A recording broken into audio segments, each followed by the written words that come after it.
as an example, YouTuber at Goddamnit Malcolm has published a total of 24 videos discussing the defendant and her ongoing attacks against the plaintiff and other individuals, with the most successful of these videos centering on the defendant's allegations that the plaintiff raped her. See Goddamnit Malcolm, parent, predator, partner, or predator. Poppy and Zeta exposed, part 1, YouTube, March 19th, 2024, and then the link.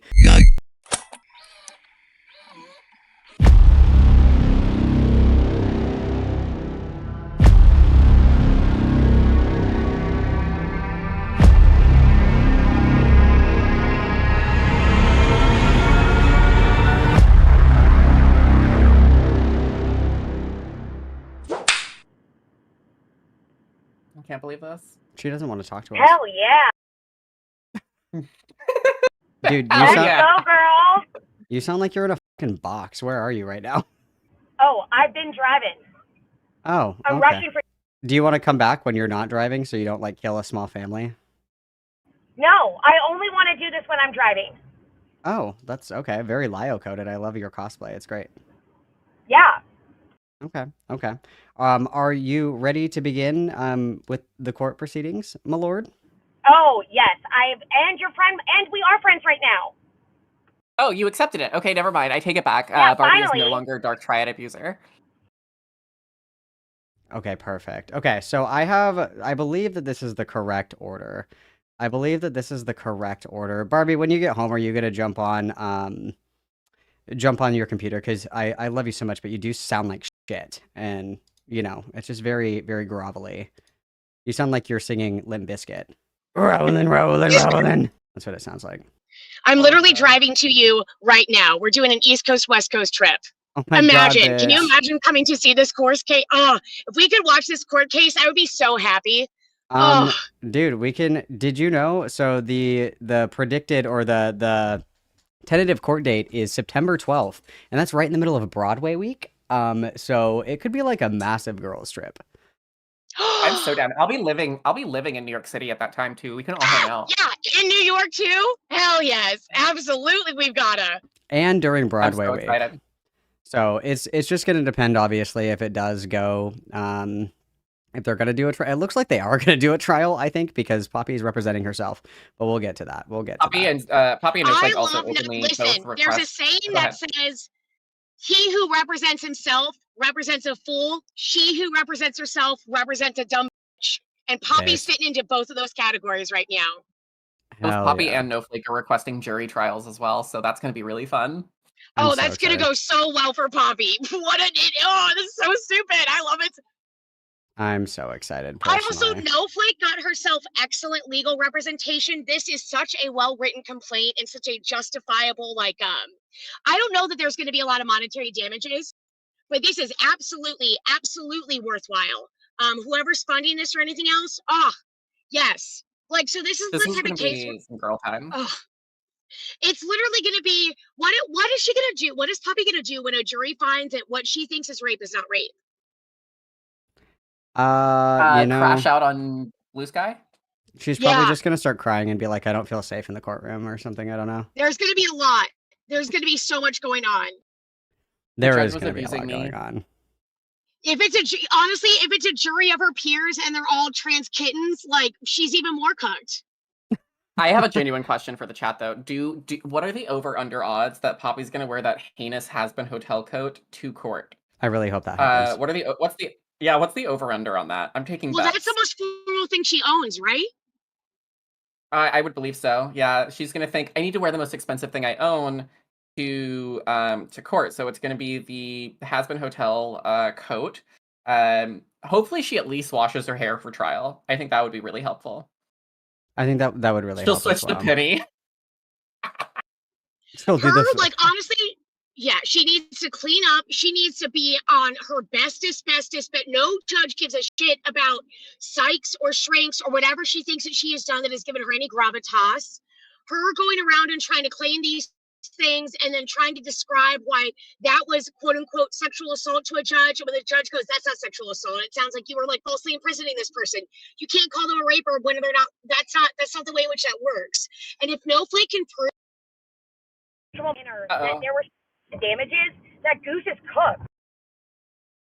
Yeah, it's gonna be really fun. I'm hoping that it's like a full Daryl Brooks moment. I really, really hope it's a full Daryl Brooks moment.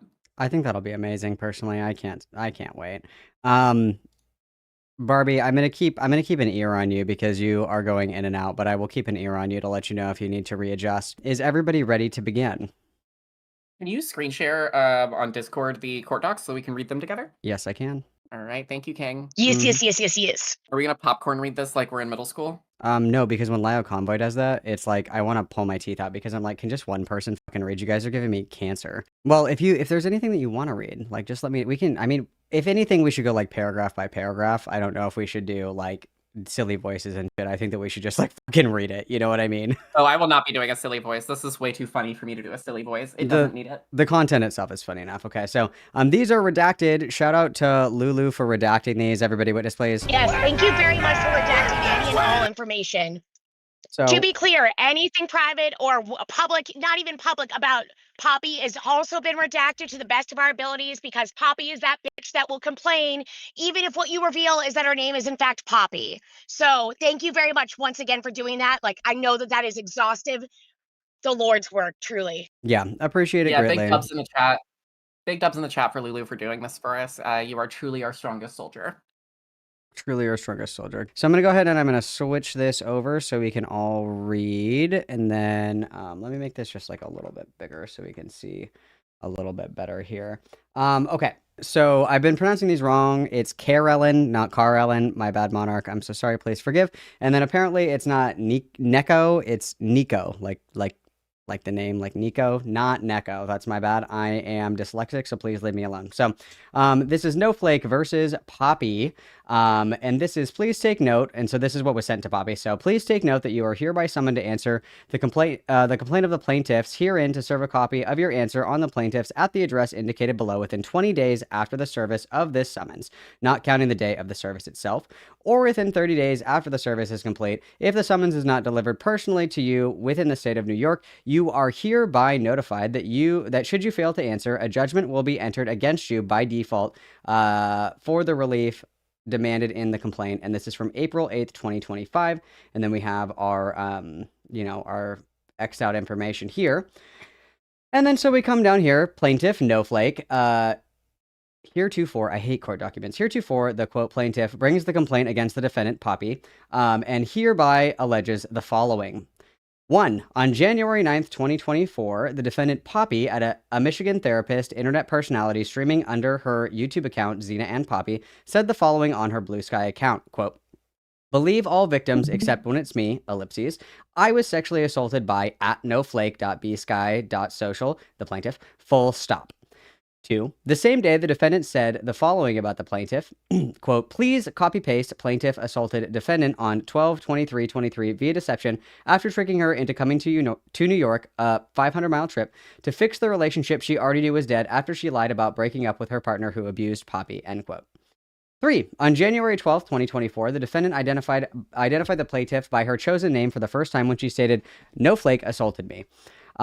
4. On January 24th, 2024, the defendant escalated matters by making a claim that the plaintiff raped her outright, quote, reminder that Snowflake, @Snowflake, raped me, and then tried to defend herself by making up a false counterclaim and claiming that she was asexual and if that would somehow defend her. She abused me throughout our relationship. I will not back down from this, end quote. And then I like this little footnote here that says the defendant streams under her pseudonym Poppy. Her partner used the pseudonym Xena. And just a reminder that you can exclamation point in the chat to remember to remind everybody that Xena exists. That bot should be working. Before we move to the next page, questions, comments, thoughts, or actually let's get through these the complaints first, and then we'll pause. Okay, through the preliminary statement. Okay. And then so we have a screenshot from Poppy's Blue Sky. This is from January 21st, 2024. And the screenshot says, reminder that Snowflake raped me. So we just read that. And then so we have number 5, Snowflake did not, in fact, sexually assault or rape Poppy. These assertions are not only disgusting, but unequivocally false. Number 6, further plaintiff did not, quote, trick the defendant into, quote, into coming to New York to, quote, fix their failing relationship. And the plaintiff did not lie to the defendant about the breakup with her other romantic partner. 7, after these social media posts were made, the plaintiff suffered a deluge of harassment as the defendant perpetuated a year-long defamation campaign against her. This campaign continues to this day. 8. Defendant either thought that her direct actions or through her inner circle made multiple social media posts, YouTube videos, and blog posts defaming the plaintiff by calling her a rapist and accusing her of sexual assault. 9. The defendant's stated goal in pursuing her harassment campaign was to, quote, take down Snowflake as much as I can, end quote. In other words, the defendant wants to destroy the plaintiff's life and reputation because of a bad breakup. And that's the end of that section. Any questions, comments, thoughts, feelings on that, guys? No, we can jump right down to the factual allegations. This is where it gets so good. This is where it gets Are good. we gonna want to cover the jurisdiction and venue stuff? No, the jurisdiction and venue stuff can just be stated that jurisdiction is and venue are proper when the plaintiff is located in a certain state. So the state, it's appropriate for the state to exert jurisdiction over this. And if the plaintiff can allege that since it's Twitter, that harm is unambiguous and kind of everywhere because it's universal and because Snowflake has been harmed the most in New York since that is where this has been attempted to happen. That is where the most appropriate jurisdiction is, especially because the incident in which Poppy is alleging the sexual assault happened occurred in New York, to my recollection. That is also why it is an appropriate place for the venue. So Poppy's got to gear up and get all the way over to New York, babe. That's gonna be so fun. I'm so excited for this. And then, I would love to read the factual allegations, if I may. absolutely. I'm just gonna just perusing this really quick. It just says here, I want to highlight this one where it says the YouTube channel, Discourse, Xena and Poppy, previously known as Trans Girl Therapist and Xena and Poppy Wholesome Degenerates, boasted approximately 10K subs at its peak. I could have swore that they had more. I thought it was like 12K, but I could be misremembering that. And then their videos receiving on average 1.5K views, and then has multiple Twitter accounts: Xena and Poppy, Real Poppy D, Poppy Diabolique, and Lady Diabolic Q, as Ethel would say, and then Blue Sky accounts as well, just kind of listing. I am disappointed to see that we don't have all the alter Twitter accounts here, but that's, neither here nor there. So please, Seska, take us away with the factual allegation claims. Yeah, of course. Factual allegations. 1. The prelude, the romance of Snowflake and Poppy. During the summer of 2023, the defendant found the plaintiff on what was then known as Twitter.com, where the plaintiff was exploring more about herself in an informational post about vaginoplasty or bottom surgery for transgender individuals. The parties first started talking to each other in said posts. The defendant then proceeded to privately message the plaintiff to recommend the doctor who performed her vaginoplasty in Detroit, Michigan. From this brief interaction bloomed what the plaintiff believed to be a friendship. From that point onwards, the plaintiff and the defendant talked about everything from shared hobbies to common interests, and even about their own personal lives. Eventually, the defendant professed her love for the plaintiff. At first, the plaintiff rejected the defendant's advances. The plaintiff and defendant are both polyamorous, with each party being romantically involved with multiple partners. At the time, the defendant expressed romantic... Yeah, it's amazing. At the time, the defendant expressed romantic interest in the plaintiff was already dating 3 other partners. Adding another romantic partner into her life was overwhelming and something that she wanted to take slowly. Approximately during August of 2023, the parties thereafter moved their conversations from Twitter to private messages onto Discord, a private instant messaging service that allows users to create their own community servers and to communicate by text, voice, or video. Over time, the defendant continued to make advances towards the plaintiff until she finally broke down in September of 2023, the plaintiff saying she would give a relationship with the defendant a try. The defendant often brought plaintiff gifts or would offer to pay for things for the plaintiff during their relationship. The defendant gifted these items mostly for her benefit, such as a new webcam because she wanted to have video dates with the plaintiff that were of better quality, or a slinky black dress to wear during intimate moments. And then we have the shitty devil-inspired dropshift dress that went viral. The plaintiff told the defendant. Yeah, the plaintiff told the defendant that she did not want to receive gifts like those she mentioned prior because it makes her feel as if she owes the gift giver something. Nevertheless, the defendant pressured the plaintiff into accepting her gifts, telling her that gift giving was her way of showing affection and love. This led to the defendant buying anything the plaintiff happened to express an interest in. As an example, the black dress mentioned in paragraph 27 was something that the plaintiff had planned to purchase herself once she had received her paycheck, but the defendant stated she would purchase it for her regardless of what she said. Other examples of this were when the plaintiff expressed that they would like a pair of blankets to use as a privacy curtain, a pair of headphones, and a new webcam referred in paragraph 27. Those were all items that the plaintiff stated she would like, but she never explicitly asked the defendant for those items as gifts. The defendant also bought her and the plaintiff matching rings, followed by a plane ticket, both of which were high-value items that the plaintiff had no intention of asking for as gifts. The behaviors described in paragraphs 27 through 31 are a prime example of love bombing, which is a form of emotional manipulation that involves a person giving excessive compliments, attention, or affection to another. This lowers a targeted person's defenses and allows the manipulative partner to find ways to control them. Unfortunately, the defendant's controlling and manipulative nature only continued to worsen over time. As previously mentioned in paragraph 23, both partners are polyamorous and have multiple romantic partners. The plaintiff had begun to discuss her other partners to the defendant as a way to share important parts of her life and grow their budding relationship. Counter to plaintiff's good intentions, the defendant outright told her that she did not ever want to hear about her metamors or interact with them in any way. And then we have a subnote here, which is when reference is made to a partner, this signifies the plaintiff or defendant's own romantic partners. When reference is made to a metamor, this signifies when the parties are dealing with each other's romantic partners. Metaphors are defined as the lover of one's lover or partner of one's partner, whom one is not directly romantically involved with. See wikipedia.org, metamor, blah, blah, blah. The term metamor is commonly used in the polyamorous community, and an example may be a husband who is married to his wife who also has a girlfriend. The girlfriend would be the husband's partner and the wife's metamor. Polyamorous relationships commonly involve multiple romantic partners, and they are something that all parties in the relationship consent to. So then we have, the plaintiff believes the key to a healthy relationship is to be able to communicate openly with all partners. This hard line drawn by the defendant caused much strife between the two. No, you didn't. Well, I like that. I wish that this is just a choice of wording. I wish that they had gone into further, like how Poppy really began tightening both like the financial and the personal and emotional ties and controls. Again, like further evidence or evidentiary support in these things of because Poppy, I am certain, not just love bombed, but like forced Snowflake into liking her. And as somebody who also has a gift giving thing as like a love language, you can't be doing this, Poppy.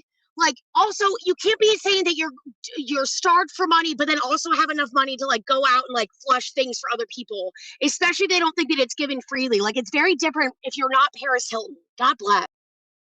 Yeah, 100%. I feel like, and you can correct me if I'm wrong here, the Snowflake's lawyer might be saving all that for a potential trial. I feel like this is probably just laying the outline. I think I would have liked to have seen them lay a little bit more groundwork for establishing that this was, in fact, an abusive relationship. But I imagine we'll probably get into that in the trial if it actually No, but gets the explanation of a husband having a girlfriend and like having little to no contact with a wife does make sense, where it is technically mistress and mistresses all being like complicit in one another and just don't ask, don't telling almost. Yeah, absolutely. Really quickly, thank you, Hella. I would like to witness. Thank you for the 5 buckaroonies witness, please. And then Hella asks, if Poppy claims OSDD, would she have to prove that in court, like produce documents that, or like at least a diagnosis? If she claims that, so how would she be claiming it? Okay, so there are a few ways in which that could work. Like if she said that, like, I didn't do this, it was my alter. Oh, yes. No, that's an affirmative defense. So this is a civil suit. So if she's truly going to claim that it wasn't her, it was an alter, the thing is they are all contained within her physical body. And she utilized the physical public accounts associated with her that have followings in order to cause this person harm. So to my knowledge, I would have to do some research in LexisNexis or Westlaw. There has not been a successful way with which somebody who has, what did they call it? OSDD, which is not, which I don't know that is recognized by the courts, much less medically. OSDD it's a diagnosis, but it's like different than DID. It's like people with OSDD, it's other specified dissociative disorder. And so it's like you can experience dissociative states, and you can like kind of have quote unquote alters, but it's a little bit different. They don't experience like the same kind of like amnesia that you would get with DID. It's basically like diet DID if you really wanted to like water it down to its purest form. Well, yeah, and the way in which Poppy makes it sound like is she got very Tibetan and very Topa-ish and just being a Topa, and that is not like the unwilling lack of impulse, not lack of impulse, but lack of control that happens when one has true DID, which the courts do recognize. I think that that's going to be a massive burden if she's going to try and prove it, and I don't know how she's going to bring in experts that can testify to that. She can't be her own expert to testify to her own OSDD. The other thing that I Correct was me if going to I'm say wrong. too, really quick, piggybacking after that, earlier, like when you guys were talking about like the gift giving thing, I think that this is like actually the ultimate test if somebody is a good or bad person, if they do nice things and they want validation for it. Like if I offer to like pay for somebody's, like dinner or like, oh, I got your drink, like don't worry about it, I'll pay for it or whatever the fuck. I'm not like looking for validation. I'm just doing it to be nice. I think that's like the ultimate test. Like it's not the shopping cart hypothetical to tell if somebody's a good person. It's like if they do something nice, if they're kind of like side eyeing you, like waiting for you to say like thank you or like make a big deal about it. Yeah, absolutely. Exactly. And Like, yes, go correct me for if it. I'm wrong, Barbie. Correct me if I'm wrong, Barbie. But isn't the fact that Poppy claims her tulpas as a cultural or religious practice, which tulpas, I believe, are? I've never seen them practice in any Buddhist circles I interact with, but apparently they Nope. are. Isn't the fact that she claims it as a cultural practice kind of invalidating it as a defense? Well, yeah, well, that would exclude Not her only, from the diagnostic criteria, so she wouldn't be able to get a legitimate yeah, diagnosis if that was the case. And there are yes. screenshots that demonstrate that we've pulled up before where she says like this is a religious practice for me. That should exclude her entirely from the diagnostic criteria. Because it makes her intentional and willingly switching between different hosts, so to speak. Because whenever DID is spoken of, alters are used, but they're also used as hosts. It's sometimes like a better way with which to discuss that me, B, is not in control when Baxter comes to control, because the way in which I've seen judges try to understand it is like it is being in sleepwalking effectively. So because again, sleepwalking, you don't know that you're eating or you don't know that you're doing these things, but they still happen, is the best way with which to describe it. An intentional person going to sleep because you're ambi tripping or other things is not going to fly whenever you're trying to claim that this was a completely different um, iteration of your personality coming out. It's Yeah. No. And as a reminder for the chat that it wasn't me, it was my alter ego, Countess Bucci Flagrante, is not an acceptable defense. Hosts are quite Malcolm has literally all the legally IQ responsible of a for baked the potato, actions of their so alters. Everything no, that you I do, don't think yes. so. Okay. I would like to, before I keep reading, I would like to point out, Travis says, I grew up around Buddhists and she learned it from Supernatural. That's where I heard of it. It's old AF and culturally Tibetan. She's so white. This is extra funny to me because Poppy practices Zen Buddhism, which is actually a specific form of Mahayana Buddhism, which Tibetan Buddhism it does not fall I under. was actually told that it's like a brony thing as well. I've told that this is also a It's brony also a thing. brony The thing. are absolutely from the Supernatural fandom. Yes. They are from Jensen Supernatural Ackles and fandom. Jared Padalecki, bitch. Don't try and come to me and tell me that you did this with some sort of men in orange robes. No, you did this with the same Wonder White Bread Malcolm boys has that the all the rest of us IQ did of a in baked between your potato, fanfiction so writings. no, Don't I don't even think try so. with me with this. Yeah, absolutely. And I would also like to point out that it doesn't even belong to the same school of Buddhism that she claims to practice. For example, the plaintiff had purchased tickets to visit one of her partners prior to entering a relationship with the defendant. Once the defendant became aware of the planned trip, the defendant made it a point to make her animosity Malcolm at her has all the IQ of metamors a baked clear potato, with the public so posts on no, Twitter. I don't think Despite so. being engaged to Xena, No the defendant demanded zatlejec that the na plaintiff had no other $13 romantic partners superchat. or share anything about their Invaki lives can in start public the spaces, Christie video even now. messaging her in public You and pause private it, of how right? displeased she was at showing affection to her Malcolm other has all partners. the IQ of a Eventually, baked plaintiff could not potato, take the so constant no, conflict I and don't. broken personal boundaries any longer. On December 21st, 2023, the plaintiff broke up with the defendant over Discord, telling her that, I don't think there is any way to fix it. It's too broken. We have a subnote here, 3. We're going to get to that, though. Then we have the chat log. Can you scroll a little bit? Then we have the chat log of Poppy crashing out and being like, no, please, I'm just a little goblin. I only have 1 HP. I would die to a single swing of your sword. Messages here. Then we have, over the span of 7 sleepless hours, the defendant and Xena bombarded the plaintiff with pleas to fix things, and for she and Xena to still see the plaintiff in New York. The plaintiff told the defendant and Xena approximately 20 times that she does not want to continue the relationship. The defendant and Xena refused to take no for an answer. Scroll, please. We have the subnote. During this period, the plaintiff's username on Discord was Snowflake, and the defendant's username was Lady Diabolique. After much haranguing by the defendant, and with a few hours of sleep, the plaintiff relented, agreeing to meet the defendant and Xena. During this time, the defendant obsessively posted about meeting with plaintiff on her Twitter account. The plaintiff and the defendant finally met in person on December 22nd of 2023. The plaintiff came to see the defendant and Xena at the hotel where they were staying. The Catalyst to Chaos, December 22, 2023 trip. The defendant met the plaintiff in the hotel parking lot, and the 3 parties made their way to defendant's hotel room. Actually, since we're entering a paragraph break, do we have any notes? Do we have comments, questions, concerns? The further evidence she can post that indicates that obviously, like, because it wasn't just that, like, and obviously this will all be shown in court too. This isn't like, this doesn't all need to be shown in the statement of the facts. But Poppy's obsessive, continuous tweets of 12 hours until I see Snowflake. Like, remember her saying that she would have left Xena or Snowflake if Snowflake even gave the slightest indication she had any interest in that? Yeah, absolutely. Absolutely. Absolutely. And I think that this actually really goes to establish that Poppy's whole like shit about Snowflake's deceiving her is complete bullshit, because it seems like there's actual screenshot proof of Snowflake trying to end the relationship. So it's not like Poppy was unaware. You know what I Multiple mean? times. There's no way with which it to be deceptive. Exactly. Yeah, no, exactly. Okay, so then we've got the No, catalyst to sorry, so chaos. continue on, my mistake. Yeah, we've got the catalyst to chaos, the December 22nd trip. The defendant met the plaintiff in the hotel parking lot, and the three parties made their way to the defendant's hotel room. The visit started innocuously enough, with the parties and Xena ordering dinner. While Xena was in the bathroom, the defendant began to aggressively indicate that she wanted to have sexual intercourse with the plaintiff. The Oh, this plaintiff is was new lore. unsure and asked the defendant if she needed to speak with Xena first before initiating anything, since that was something the plaintiff and defendant had established prior to the visit. So this is Poppy ignoring the very boundaries that she set up. The defendant insisted it was fine, and she began to fillet the plaintiff. The plaintiff was so uncomfortable that she began to disassociate. Xena exited the bathroom after the sex act was already done. The parties did not discuss what happened, and when their dinner arrived, they all ate. Afterwards, the plaintiff decided she wanted to go to sleep. As the plaintiff was attempting to do so, the defendant began touching and kissing her. The defendant was trying to initiate sex with the plaintiff for a second time, even though Xena was right next to them in the other bed. F's the chat for Xena in the cook bathroom. The plaintiff gave hints to the defendant that she was not interested, but scroll please. Sorry, I'm curling my mustache. We hit the mustache curl goal. Sorry. Okay, yes. But the defendant did not relent. The plaintiff gave in and engaged in sexual intercourse with the defendant. During the sexual encounter, the plaintiff was constantly checking with the defendant that she was okay with all touching and actions were being done.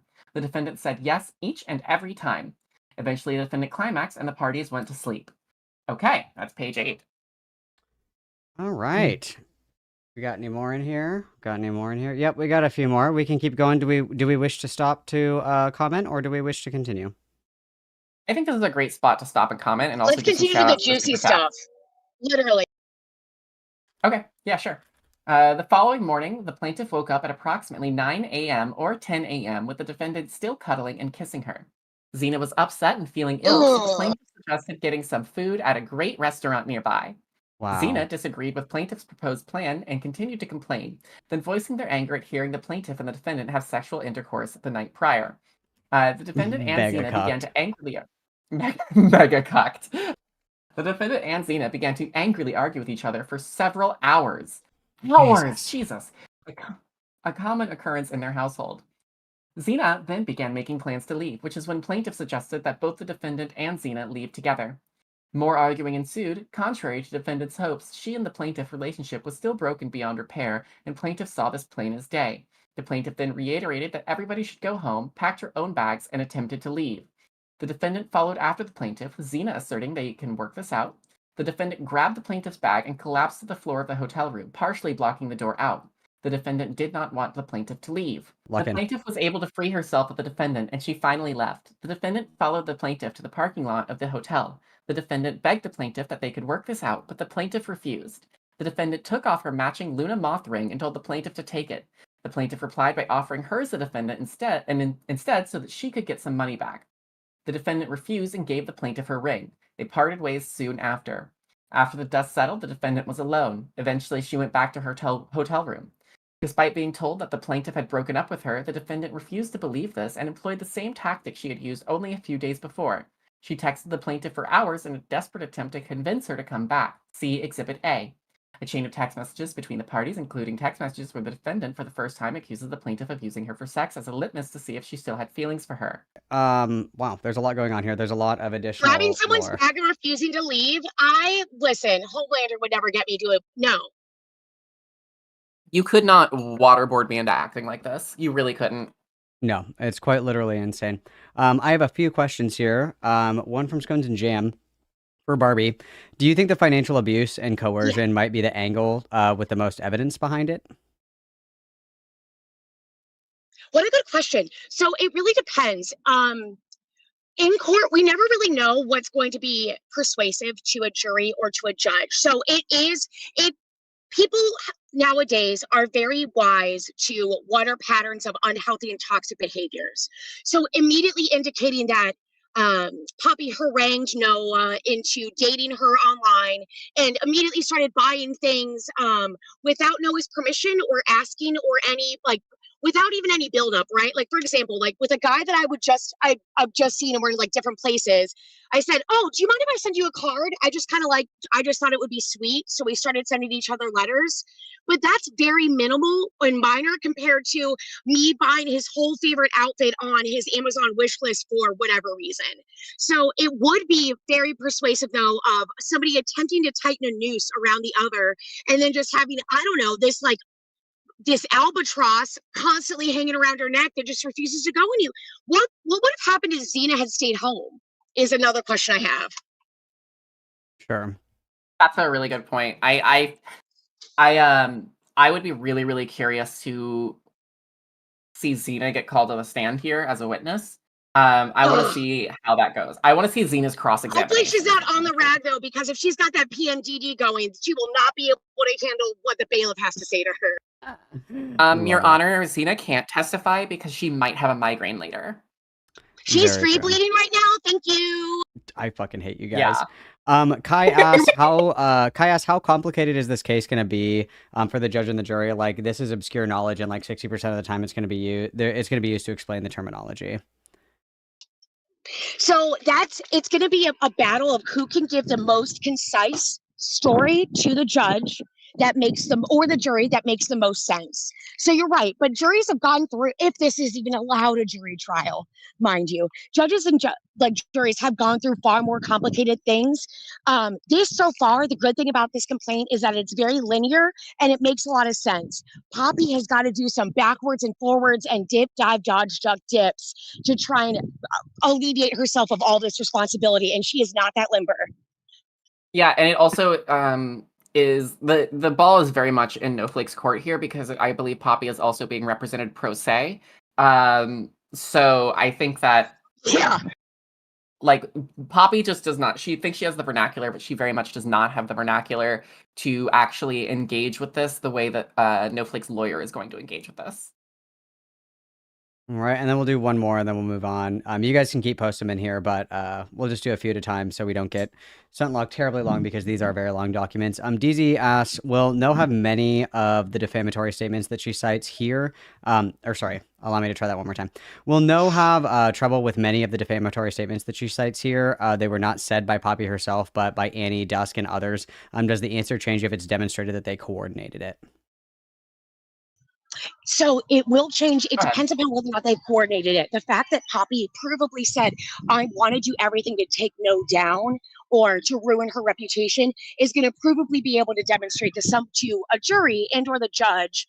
Obviously, this person had malicious intent and went after all these things, right? So if you utilize other tools in order to go out and attack somebody, even if they're people, you're still responsible for them. Also, if we don't get through all the questions, I promise you, Malcolm will give them to me and I will take the time to answer them for you. Promise. Okay, so we are on number 68. The plaintiff, with her boundaries already thoroughly shattered, simply responded and told the defendant to go home. The defendant's manipulation ended here. 69. That same day, the defendant was despondent and she made a series of social media posts mourning the end of the relationship with the plaintiff. See Exhibit B. Twitter post on December 23rd, 2023 regarding the parties' breakup. Number 70, at the time, she was sharing this personal event on Twitter, her YouTube channel, and a subscriber account, a subscriber count of approximately 10,000 people. Many of said viewers follow the defendant on her personal and channel accounts. 71, these continued through the Christmas season. And then here we have the Sound and the Fury. The defendant accuses the plaintiff of sexual assault and rape.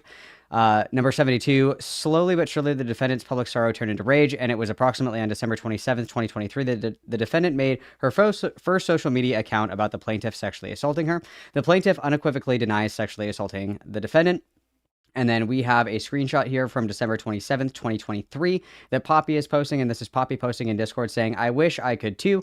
Do you really think what she did to me was somewhere in the ballpark similar to rape? And then this person responds, we know who it is, but that's fine. Responds, it was like a former mod or editor, and says, yes, unquestionably, it's coercion at the very least. She literally fucked you under entirely false pretenses and basically lied about her emotions and used your body to understand her own emotions with no consideration for you. Number 73, starting January 2024, the defendant began characterizing her interaction with the plaintiff as, quote, rape by deception, see Exhibit C. The plaintiff did not rape the defendant by deception or by any other means. These statements are unequivocally false. Number 74, further, when the defendant was asked why she chose to call the plaintiff a rapist, the defendant admitted that, quote, one of the reasons I changed the term from sexual assault to rape, there's not really a way to say sexual assaultist. 75, the defendant, by her own admission, knows that the plaintiff did not rape her. 76, when the plaintiff discovered these social media posts, she was horrified, confused, and panicked. The plaintiff outright denied these defamatory statements as they appeared, but the defendant, with her status as a content creator on YouTube and as a licensed professional counselor, continued to accuse the plaintiff of lying about their December 2023 visit and about the alleged sexual assault or rape. Number 78, on March 20, 2024, the defendant published the first of many defamatory videos against the plaintiff, publicly available and hosted on her Discourse Xena and Poppy YouTube channel, titled, quote, when the online left has a problem with essay culture, comes home, Discourse. Herefore identified as video 1. 79, in video 1, the defendant attempts to recharacterize her and Xena's visits with the plaintiff, falsely painting her as the victim of the plaintiff's sexual advances. Quote, during that sexual act, this person was very clear to say that they loved me, that they wanted me, etc. I was under the impression that we were doing this as an act to be together and proceeded with it because I thought I had to for the relationship. The next day, this person then decided to tell me that she didn't love me, that her whole reason for coming to the hotel we had gotten in her hometown town was because she decided that she wanted to use the weekend as a litmus test to see if she still had feelings for me. Because we had a fight the day before we were supposed to leave for the trip. I wanted to be really clear. I want to put out a personal statement about two issues, but the other part that talked to, oh my God, who transcribed this? But the other part of that talked about what happened with my significant other, or now ex-significant other, Snowflake, the plaintiff, end quote. Wow, whoever transcribed these, I could do your job better. Is anybody at this law firm hiring? Thank you. Number 80, as stated, the plaintiff did not treat the defendant's visit as a, quote, litmus test. The defendant and Xena ground the plaintiff into submission with constant pleas for, quote, another chance at fixing their failed relationship until the plaintiff relented and agreed to see the defendant. Number 81, however, the defendant asserts the following, quote, like, I really want to be clear, my action was to come out and accuse the plaintiff of sexual assault, end quote. And then our footnote here is the defendant had previously published a video called Let's Begin on March 13th, 2024, which spoke about the plaintiff at length, but this was a members only video and not open to the public. To my recollection, that was public for like a week. I think that she paywalled all of her shit after like a week, but yeah, she did. I'm sure that somebody has a rip of that. Something that would be really interesting to me. I don't know if Carolyn or Nico are still here. Obviously, if you do not want to post in my YouTube chat under your terroristic pseudonym, as they call it these days, I would be really curious because I know in other slap suits, there have been subpoenas to Kiwi Farms for archives of certain information. I'm curious because I could be wrong, but I feel like this was archived on the farms. Obviously, disavow the dark arts, whatever. But like, you know what I mean? I'm curious if there's going to be any kind of digging into the archival of any of that shit that exists on the farms. Because if there are archives of these videos that were public and then paywalled later, the archives would probably exist there. So I'm kind of curious about that if anybody from the dark side of the moon knows anything about that. Shall we continue, or would you like to pause for a few more questions? I'd love to pause for a few more questions. Okay. Noval, aka Mole now, very slay, asks, as far as I understand, does Snowflake actually have a good chance of winning the defamation case? I understand that those defamation cases are very difficult in the US. Great question. Yeah. So in terms of damages, we don't need to think about damages. In terms of a finding of, hey, you lied about this person and about this encounter, she has a better chance than most. She does have a claim upon which relief can be granted. She has facts that causally tie her cause of action together. And she does have like a very distinct linear line between Poppy, listen, Poppy making an image of her with the word rapist across it. And I hope she indicates like how dangerous this is, even in a particularly liberal state like New York, to label any trans individual a rapist in such a public manner. That still puts them at great risk of harm. So her doing this is not only like a defamatory act, but also an incredibly dangerous one. Poppy should know better. But yeah, it is Poppy weaponizing her own knowledge and licensure. So yeah, there definitely is a very strong chance that they come out and find this. I know that there's something called nominal damages where it's recognized that you were in the right, but that the monetary damages are minimal. So you'll see like there could be rulings for things like $1 for plaintiff or something else. It may be something like that or just the attorney's fees. But I definitely think that there is, especially once Poppy gets walloped during any of these court hearings or proceedings, or even in her answer, if she doesn't answer, which she has got to, oh my God, dear God, please allow that answer. Well, let me see how Poppy writes that fucking answer. Please, God, please let her use ChatGPT. Please We let her have the use. answer doc. We have the answer doc. We do. That's for you. Oh my God! That was safe for you. And then really quickly, I just want to say, Carolyn said that Noel would know, and that he would probably say no. So I was just curious because I know that sometimes they will source things from the farms if they're archived. So I was just curious about that. If there are archives there, then there should be archives other places as well, because hopefully the farms are not the only place at which things like this can exist. Sure. Would be evidence. Yeah. Would be. It's just a lot of the time people like other places. people usually will like embed stuff on the farms though, right? So like even if like the link dies, so like if somebody links something on the farms and then somebody like deletes the video, the link is dead, right? But I'm pretty sure that everything is like embedded so that you know the VOD still exists somewhere, which True. I mean, Good point. I would be curious if somebody like I know that we have the breakdown of all the expenses and how much they paid people to like look through all of this shit. I'm curious if they paid them to look through the farms thread as well. I'd be interested to see that. And then the other thing that I was going to ask as well, just piggybacking off of Novel's question, do you think that Barbie, do you think that it will impact this like any more, like in the favor of Snowflake? Because Snowflake isn't really a public figure. Like obviously, like public figure to public figure defamation cases are like very difficult to prove anyway. But like because Snowflake is just like the fact that she's not, she doesn't seem to be availing herself of any sort of a public discourse. A few interviews with somebody does not at all make somebody public, in the same way dating somebody who happens to be a public figure doesn't usually render that person public for the purposes of opening them up to closer scrutiny, or opening it up to, well, I suspect that she robbed this, and this. Okay. Usually, yeah, those lines can be potentially blurred. Poppy is clearly trying to avail herself and make herself a public figure, and then utilize that public network for the purposes of causing harm or pushing somebody off or trying to stop somebody from having access to a larger social network in this matter. So yes, she absolutely should be able to claim that she's still like a private figure in some way, shape. Go ahead, Cisco. So my question is, I actually have two questions. I'm so sorry I lied to you. My first question here is, the first round, because I imagine this is at least going to get to like the first round of like a hearing. Yeah. What do you think the odds are that this gets settled out of court? Oh, huge. Judges, especially when it seems like something like this, where it is very obviously, while it is a justifiable case, it's very obviously a personal beef, for lack of a better term, between the two of them.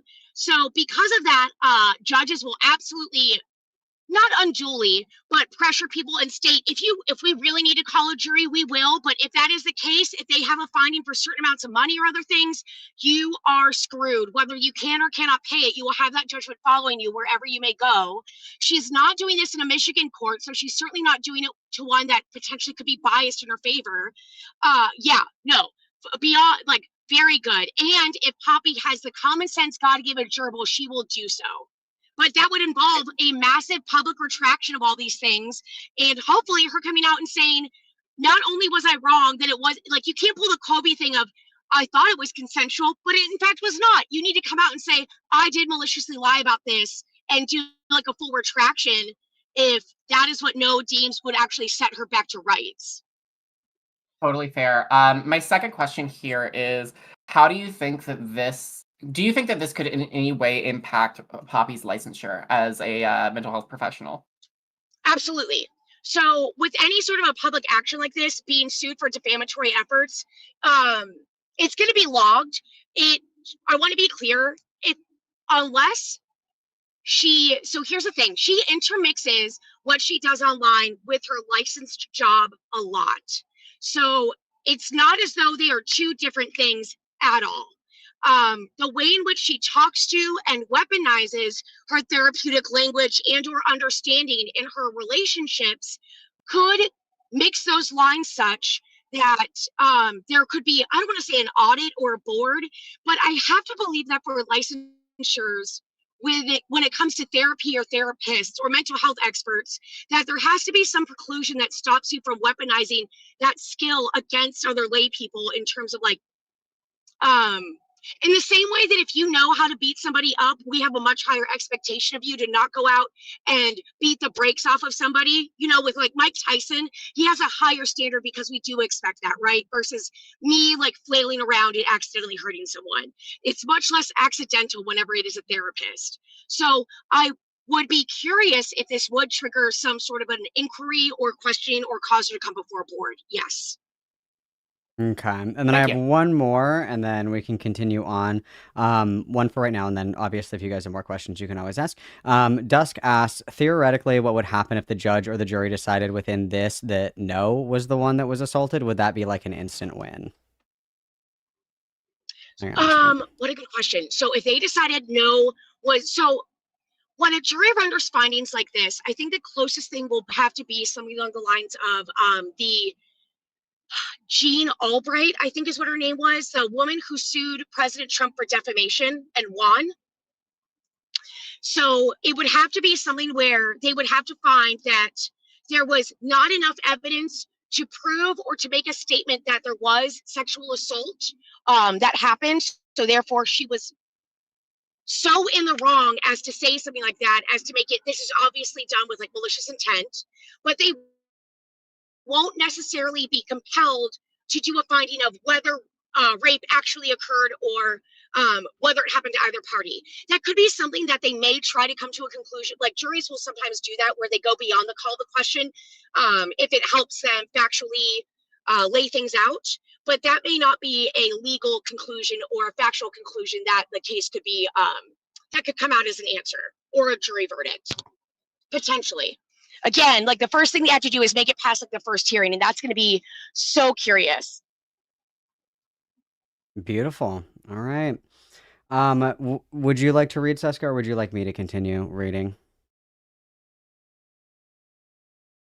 Please continue. Please continue. I would love to continue. Okay. Number 82, the defendant has stated false information regarding the inter alia. I don't know what all these fucking Latin words are. I'm a bad Catholic. The circumstances surrounding her friendship with the plaintiff and the plaintiff sexually assaulted her. 83, soon other content creators began creating content, repeating the defendant's defamatory statements, which the defendant started sharing on her own YouTube channel. So here we have two of the videos by Liana Kersner reinforcing Poppy's original statement. 84, additionally, the defendant shared her defamatory statements about the plaintiff with many members of her online community, the Foundation, which is a Discord server that she created for the initial purpose of interacting with her fans. 85, however, the defendant soon began using her server as a means of privately coordinating a defamation campaign against her enemies, specifically through using close confidants and moderators as avenues of sharing her accusations while creating a veil of plausible deniability. Although many of these confidants had since left the Foundation after their own fallouts with the defendant and her remaining cohort continue to coordinate sustained defamatory campaigns against the plaintiff.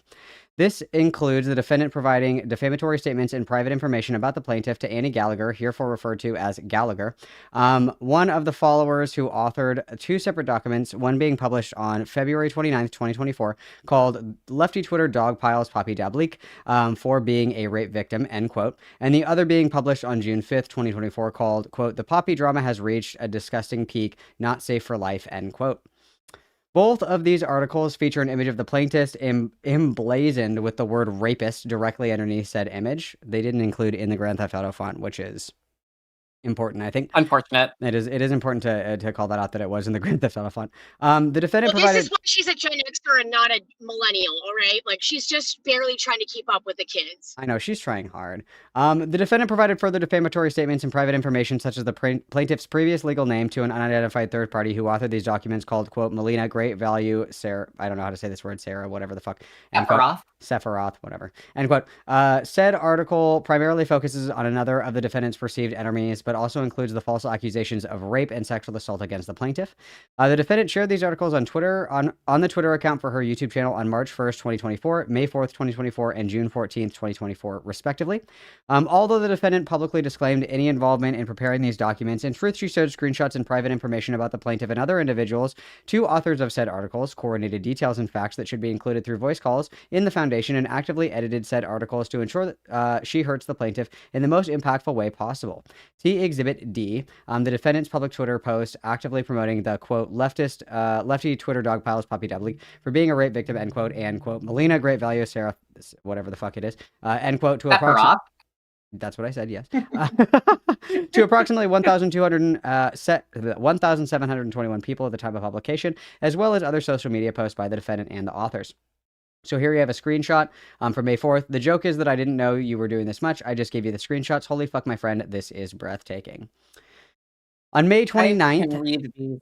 I can read these subnotes, by the way, when we get there. Okay, no problem. On May 29th, 2024, after months of attempting to talk sense into the defendant, a cease and desist letter, herefore the C&D, was sent to the defendant and her multiple partners involved in the harassment campaign.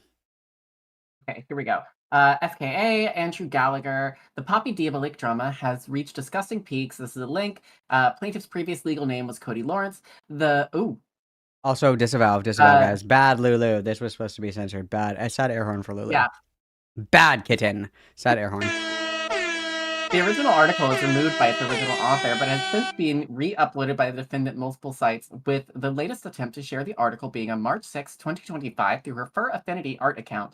If you are an artist or furry and you contact people trying to tell you not to work with me, or have heard nasty things about my reputation, please read this. Let me know if any of the links are broken. And it's a link to furaffinity.net journal, which I think we should read because I think Fur Affinity drama is hilarious. That's going to kill a judge, dude. The judge is just going to keel over. He's going to be, for what? And then just, like, die of a heart attack. He's going to open the Fur Affinity link and see the furry inflation art banner and just crash out. I'm just hoping he doesn't have access to a convent to send all of them to, because I'm afraid he's going to be like, you're too sexed up, get out of my courtroom. I don't like this anymore. You're making my stomach hurt. We're sentencing you to 1,000 years in a Mennonite prison. A more accurate number of views that the defendant's tweet received cannot be provided, as the defendant deleted her entire Twitter account in violation of a non-spoilation demanded on May 29th, 2024. Ooh, we have a violation of a non-spoilation. Ooh, that's not good. That's not good. This is new. This is a strong message. Wow. Whoa! This is a strong message! Can she get slapped with, like, actual legal charges for deleting evidence like that? Yeah, so spoliation, whenever you provably do that, that really fucks you over civilly or criminally. So non-spoliation means that the instant that a suit starts, you have to stop what you're doing, because I'm about to ruin the style. No, I'm just kidding. Everything that you had and any sort of documents that you possibly had that could have been related to the case, you can't get rid of them in like any sort of a way for any reason. So if Poppy has done that, or ruined or related access, and that's provable in court, the judge can give the jury a jury instruction that says you are supposed to have access to this evidence. Unfortunately, the defendant destroyed that evidence. Take with that what you will. It does not go well for a defendant whenever they destroy something. I promise you, it would be better to just let whatever evidence is about to come into the record, instead of whatever it is that they're trying to do. Yeah, the question here is, I think, going to be whether or not they can prove that the account was deleted before the non-spoilation was demanded. Well, it looks like... well, they would be able to do that with Twitter data, but again, that would be very expensive to be invested in that. But again, go off, Queen. Go on, well, Snowflake. If it was requested on May 29th, 2024, I think that she made the migration, like, in 2025 over to Twitter, or to Blue Sky. I think that was in 2025. I think that was within this last year. I think that was within the last year, if I remember correctly. I don't know if somebody can correct me on that, but if this was in May 2020, that was like a year ago, and she was pretty active on Twitter since May 29th, right? Like we were still reading screenshots from her Twitter after the fact, after this date. Yeah. Yeah, so I think it's just going to be a question as to whether or how bad the judge crashes out over the violation of the non-spoliation, because I think that's pretty clear-cut and easily provable. It would just cost money, and they'd have to actually get in contact with Twitter. Well, I mean, couldn't they reasonably, I guess for Barbie, couldn't they reasonably find tweets that were posted, like screenshots or archives of tweets that were posted after this date, and then seeing that they, like, she was aware of it and was continuing to use Twitter after the fact? Wouldn't that be enough? Potentially, yeah. Like it really does depend upon what the tweets were and from which accounts, because she does have, that's the really slippery thing, is that she does have so many different accounts and like true. shifting parts. Yeah, but more than likely. Okay. Yeah. Moving on. Twitter is fucking everything right now. LOL. Yeah. Okay. Upon receipt, the defendant did not take the C&D seriously, instead publicly mocking the plaintiff about it on her Twitter account and in private to her moderators and confidants in the foundation. Although the defendant continued to make statements about the plaintiff on Twitter, after the receipt of the C&D, she began referring to the plaintiff exclusively through pseudonyms she had previously used, like The Moth, or simply as The Rapist or My Rapist. Those familiar with the defendant and her interactions with the plaintiff can easily infer who she is referring to, with the Moth moniker being publicly associated with the plaintiff since before their breakup in late 2023. Then we have a couple also, calling her the rapist does not at all like cover up anything whenever you made photos of her face with the word rapist emblazoned across it. In the GTA what are you font. doing, Yeah. girl? This is like if I were to if I was beefing with Malcolm and I was like the FT Mongoose guy, or the and I started referring to him as the Mongoose or whatever. This is like me saying, I'm not talking shit about my mom. I'm just talking about the woman whose womb I walked out of. All right, I'm not actually talking shit about my mother, though. Well, yeah, 6 in one hand, half a dozen in the other. Okay. Absolutely. I do have a question here for you, which is, do you think that Penny will take the stand? Oh my God. Do you think the judge is going to go, I think we need to hear from the alters? Because I think that would be very important. I don't know what I would do. I think everyone would need to hand in their licensures and be like, we're done. We deserve no more from the rest of the world. This has been too much and too exciting. What if there's an actual switch on the stand? That would be if there's a switch on the stand, I'm gonna crash out. I genuinely, I'm taking bets on. We're gonna be escorted out of the room. We will be taken out of that room so fast, which is probably They're gonna have to call for order of the court. They're gonna have to hit their little judge hammer. It's gonna be so funny. Have to be like, everyone, hold the fucking phone and shut up and stand by. Barbie, given my questions, can you tell that I was pre-law when I was in college? Yes, I absolutely can. This is making me wonder why you didn't become a member of our profession. Oh, other than, we're librarians. Every single lawyer I talked to, with the exception of defense lawyers, was like, don't do it. But then defense lawyers kept trying to get me like they were Scientologists and be like, you have to do it. It's so great. We love being a lawyer. Yeah, I hate that whenever people try and talk anybody out. I think that that's bullshit. Like, whenever any kid, I don't want to say kid, whenever anyone who's interested in it comes up and talks to me, like, that just feels, there's nothing more disheartening to that. I hate it whenever other lawyers do that. I will never dissuade somebody from trying to join it other than telling them it's going to be great. It's going to be very different from what you imagine, but you should absolutely give it a try and see whether or not it's worth it. Like, go see whether or not it still fits. Given my experience, I think I would be much more interested in just being a paralegal. Can I be your paralegal, Barbie? Absolutely, yes. Okay, great. I'm now Barbie's paralegal. I'm changing my name in the Discord to Barbie's paralegal. Perfect. Yes, you should. Absolutely. Cessna at law. Thank you.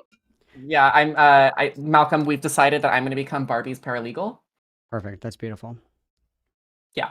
And we're also taking bets on if there's going to be an alter switch on the stand. What are our odds here? What's our betting pool and what are our odds? Oh, God. Okay. I think that there is at least, so there is a great movie about somebody faking DID on the stand, and it does get them acquitted of the crime. It's called Primeval.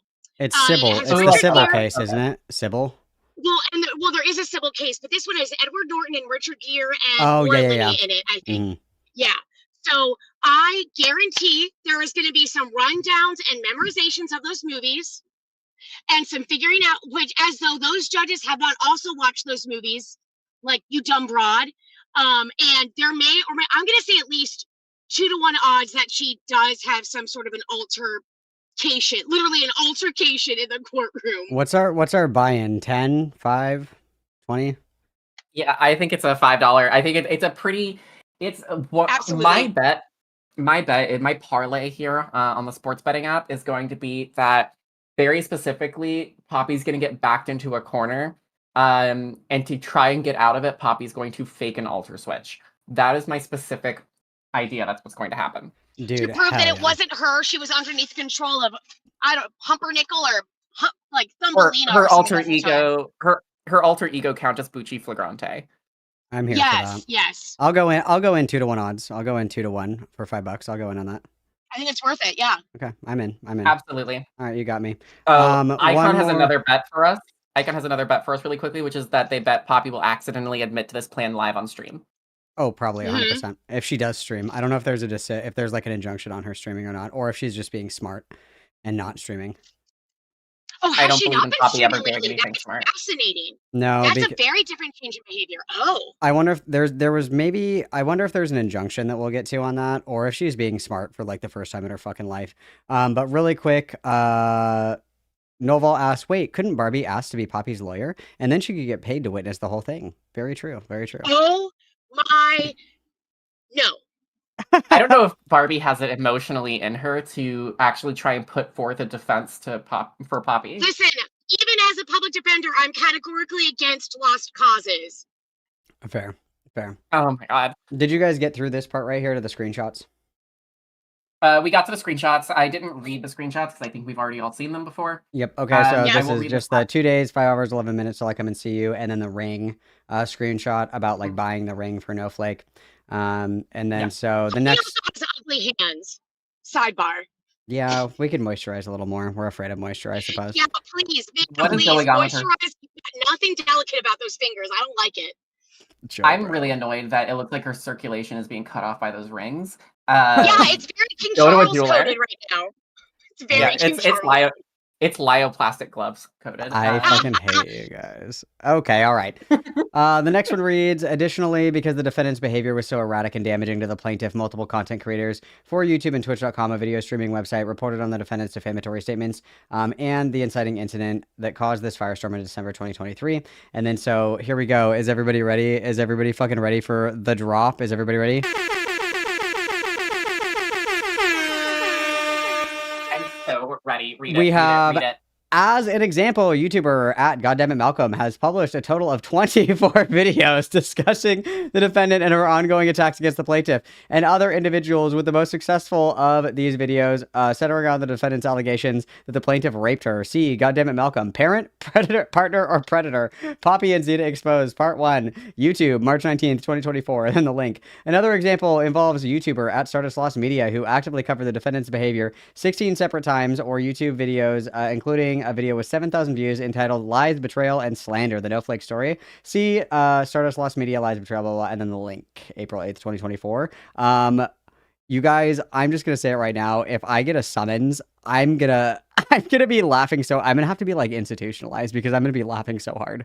You're going to need to be so strict on Xannies or something in order to be, you have to take yourself seriously to be there. I know. I'm going to be like, Your Honor. Jurisdiction personally to respond to any summons or subpoena for you. Personally. You can do that for I will fly in me. there just for that. I'll be Yes, like, in the middle of festival season. Your Honor, permission to use my soundboard? Yeah, Your Honor, I can't make it. I've got a festival to go to. Your Honor, crazy that you said that. Burning Man is in 1 week. I won't be able to go. Sorry. It's so interesting that you just said that. Did you want to come with me to Burning Man and we can have chit chats? I'm like If Zoom not, calling in at Burning Man. Like you just hear like all the shit in the background, and I'm like, sorry, Your Honor, could you repeat that? I really like this song. Hang on. You'll be like the one guy at the Johnny Depp trial who's openly vaping on camera while testifying. Please, please, for everything, all of the gold in the world, do so. I'm like, 1 second, Your Honor, and then I just like shotgun a beer, and then I'm like, sorry, could you repeat your question, Your Honor? Oh yeah. I would love it for you to also be on the stand and just say, Your Honor, sometimes I'm just a girly and sometimes girlies are just dumb bitches. And for the honor to be like, wait, what? Your name's Malcolm? Your Honor, sometimes I just be saying shit. Have you considered? And I'm just like, what are you saying, girl? Okay, sorry. Your Honor, have you considered I'm just a silly little guy?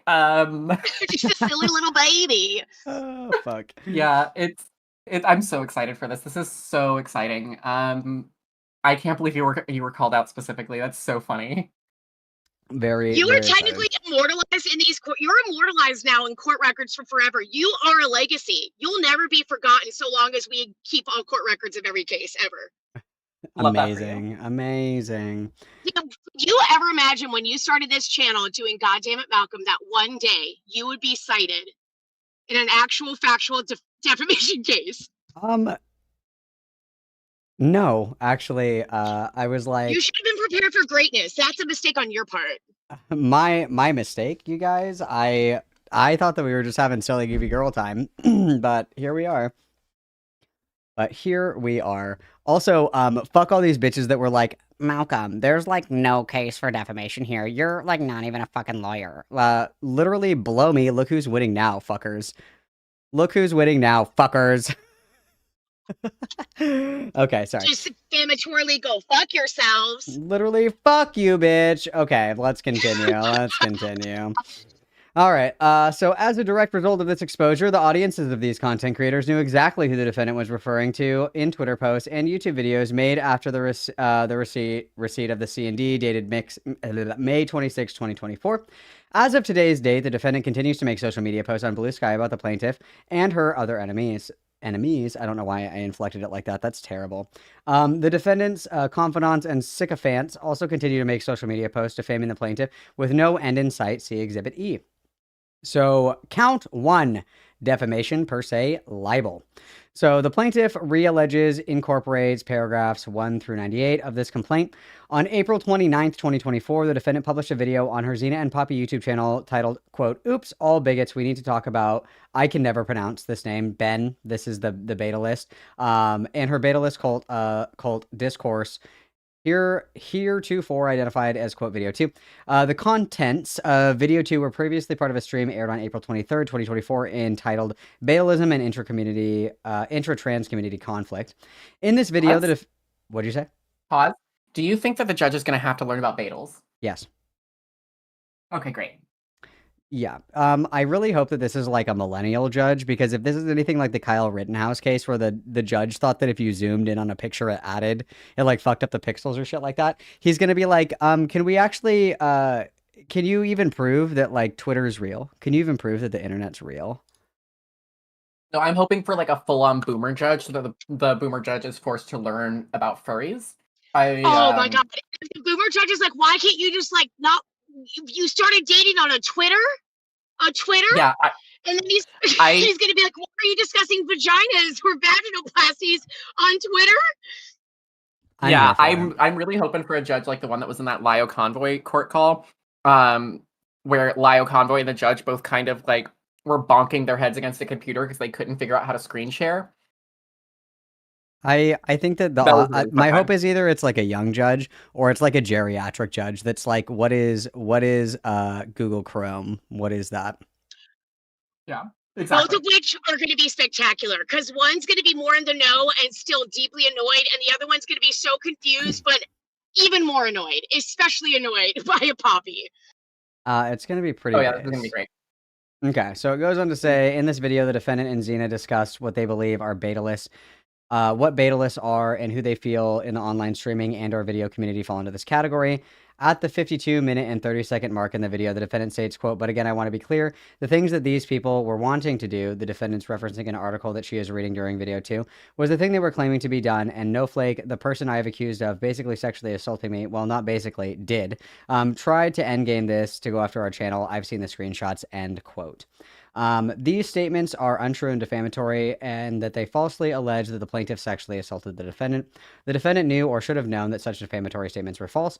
The defendant made such defamatory statements with knowledge of their false falsity and or with reckless disregard for the truth of the falsity, choosing to smear the plaintiff's name with no factual basis in doing so. Defendant statements constitute defamation per se because they impugn the plaintiff's character, accusing her of the heinous crime of sexual assault. As directed and proximate to the defendant's defamation, the plaintiff has suffered and continues to suffer from the humiliating loss, standing in the community, loss of self-esteem and public esteem, public disgrace, and emotional distress, particularly in online spaces where her name is forever tied to allegations that she sexually assaulted the defendant. As a direct and proximate result of the defendant's conduct, plaintiff has suffered and continues to suffer harm for which she is entitled to an award of monetary damages in the amount of $1,000. And other relief. The defendant's defamatory statements were malicious, willful, wanton, and done with reckless disregard for the plaintiff's rights, continuing to smear plaintiff's name even to this day. As such, the plaintiff is entitled to an award of the punitive damages in the amount of $1,500. Count 2. The plaintiff alleges and incorporates paragraph 1 through 108. This complaint in the video 2 at 1 hour, 12 minute, and 57 second mark. The defendant states, quote, "It is ironically funny to me that there are people out there who genuinely believe Snowflake is a reliable reporter, that she is, despite being proven that she lied about the abuse, assault allegations against me. Like, that was proven by Twisty, just proven. We covered that on the stream. Now, did we do a segment just to take a swing at an abuser? Well, no. The reason that I wanted to talk about it is the reason that I brought it to ZZ's attention was that I really dislike supremacist ideologies. They bother me," end quote. And then so we're going on to say pretty much the same thing as above. I will just reference what was above, that these are defamatory in nature, knowably false, and then that, Snowflake continues to suffer from humiliation, loss of standing, blah, blah, blah. And so this, they're seeking damages of $1,000 for this, and another $1,500 for that. The third count is... that's very reasonable, actually. Yeah, I agree. I mean, I'm sure that I know for a fact that it jumps up quite a bit here, but later. But for right now, this doesn't seem too terrible. So, count No, not three. at all. Count 3 is also libel. Same thing as above. We have 1 hour, 18 minutes, and 45 seconds. The defendant says, quote, "No one was pressured into anything. What I asked was, can we be as though we were in a relationship again and try to fix things?" Which was what we were discussing between Xena and No. And I followed up with that. There was no pressuring into a sexual relationship. And again, all of her interactions with me, at least the first sexual interaction, were consensual. The second one, mine weren't. They were contextual. And unfortunately, I didn't really have the ability to say no when they escalated. And then again, we have... this is untrue, defamatory in nature, there's damages, etc., for $1,000 with an additional $1,500. Do you guys just want to power through these, or do you want to stop really quick? Oh, I say we power through them. Okay. Yeah, let's power through. I'll go ahead and do the next one. Okay. And then I've just been skipping the, like, obviously we are aware of the damages or whatever, but just like what the allegations are or whatever the fuck. So continue. Yeah, absolutely. So the plaintiff realleges and incorporates paragraphs 1 through 126 of this complaint. On May 24th, 2024, defendant published a video for her and Xena Poppy YouTube channel titled Red Liana Deconstructed the Poppy Emery doc by Ms. Melina and Snowflake, proving it false discourse, hereto identified as video 3. So we go through the complaint and let's see what in video 3, the defendant and Xena review and comment on a video posted by YouTube to a friend of theirs, who goes by the username Red Liana K. That's Liana Kersner.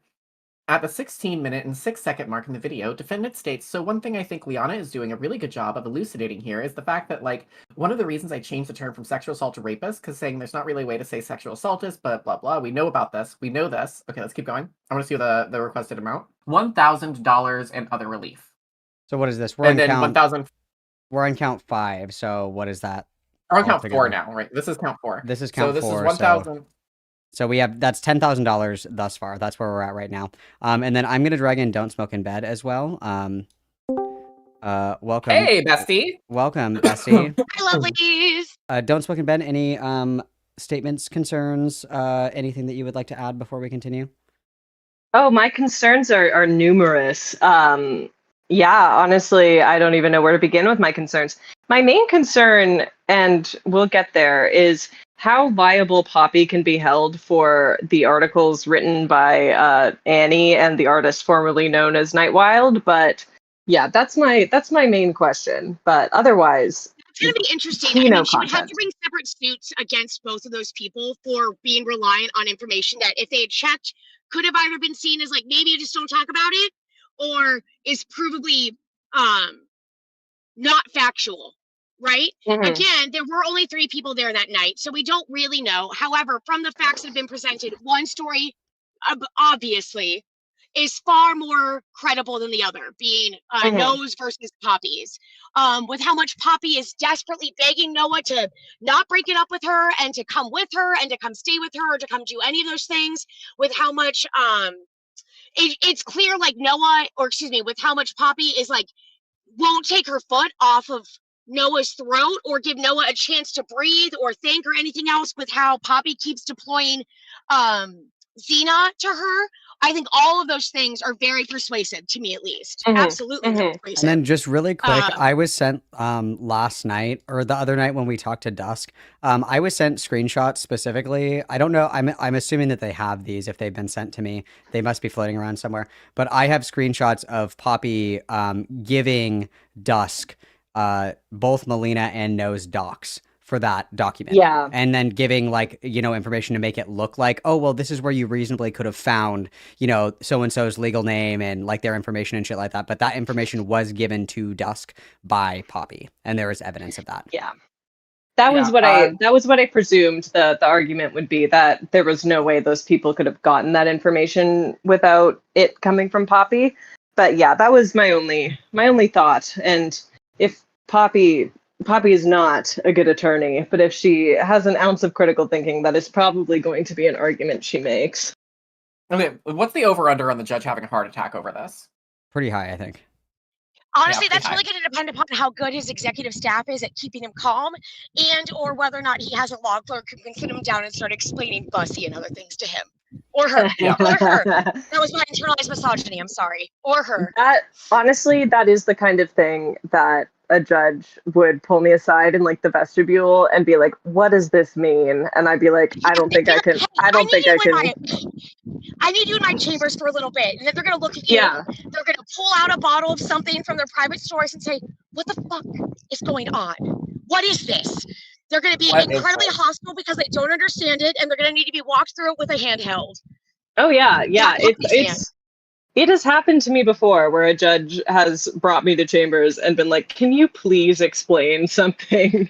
Because I don't understand. And I'm always happy to do it, but it is very funny when it happens. And I anticipate that especially whoever the fucking evidence clerk is, they are going to have a rough time. They are not going to be having a good time. I would pay genuine money to be the stenographer for this. I think we all would, truthfully. I would teach myself how to use it. The court reporter having to differentiate between Poppy and alters. Shut up. Shut the front door. It honestly might be hard. I was saying in the chat earlier, I don't think you saw it, Barbie, but I was like, if she switches on the stand, is she still under oath? Or can she start lying? Because Poppy was sworn in. Pepper wasn't sworn in, but Poppy was sworn in. So if she rapid switches to Pepper, is she still under oath, or can she legally tell lies? Judge, one of my alters just be a dumb bitch. She just be saying shit. One of my alters. That was my liar alter. I'm so sorry, Judge. I actually can't testify because one of my alters is a child and therefore cannot testify without a parent or legal guardian present. My child alter needs to testify from the vulnerable witness room. Can we get that? Can we get that accessible, please? This is an accessibility concern. I need to be in the vulnerable witness. If she finds out that a vulnerable witness room exists, you know she's gonna exploit that shit so much. Oh, 100%. 100%. I'm also taking bets on how long it's going to take before Poppy goes full Daryl Brooks. I think that's going to be a She will build herself a fortress of solitude out of boxes. She absolutely will. Yeah, I'm absolutely here for that. I cannot wait for the Poppy fortress out of evidence boxes. I'm hoping she gets ejected from the courtroom at some point. I think that'll be really fun. Held in contempt. One time I did find a whoopee cushion under the judge's bench, and I still think about that because, like, who put that there? And what was the objective?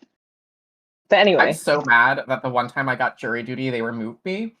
No!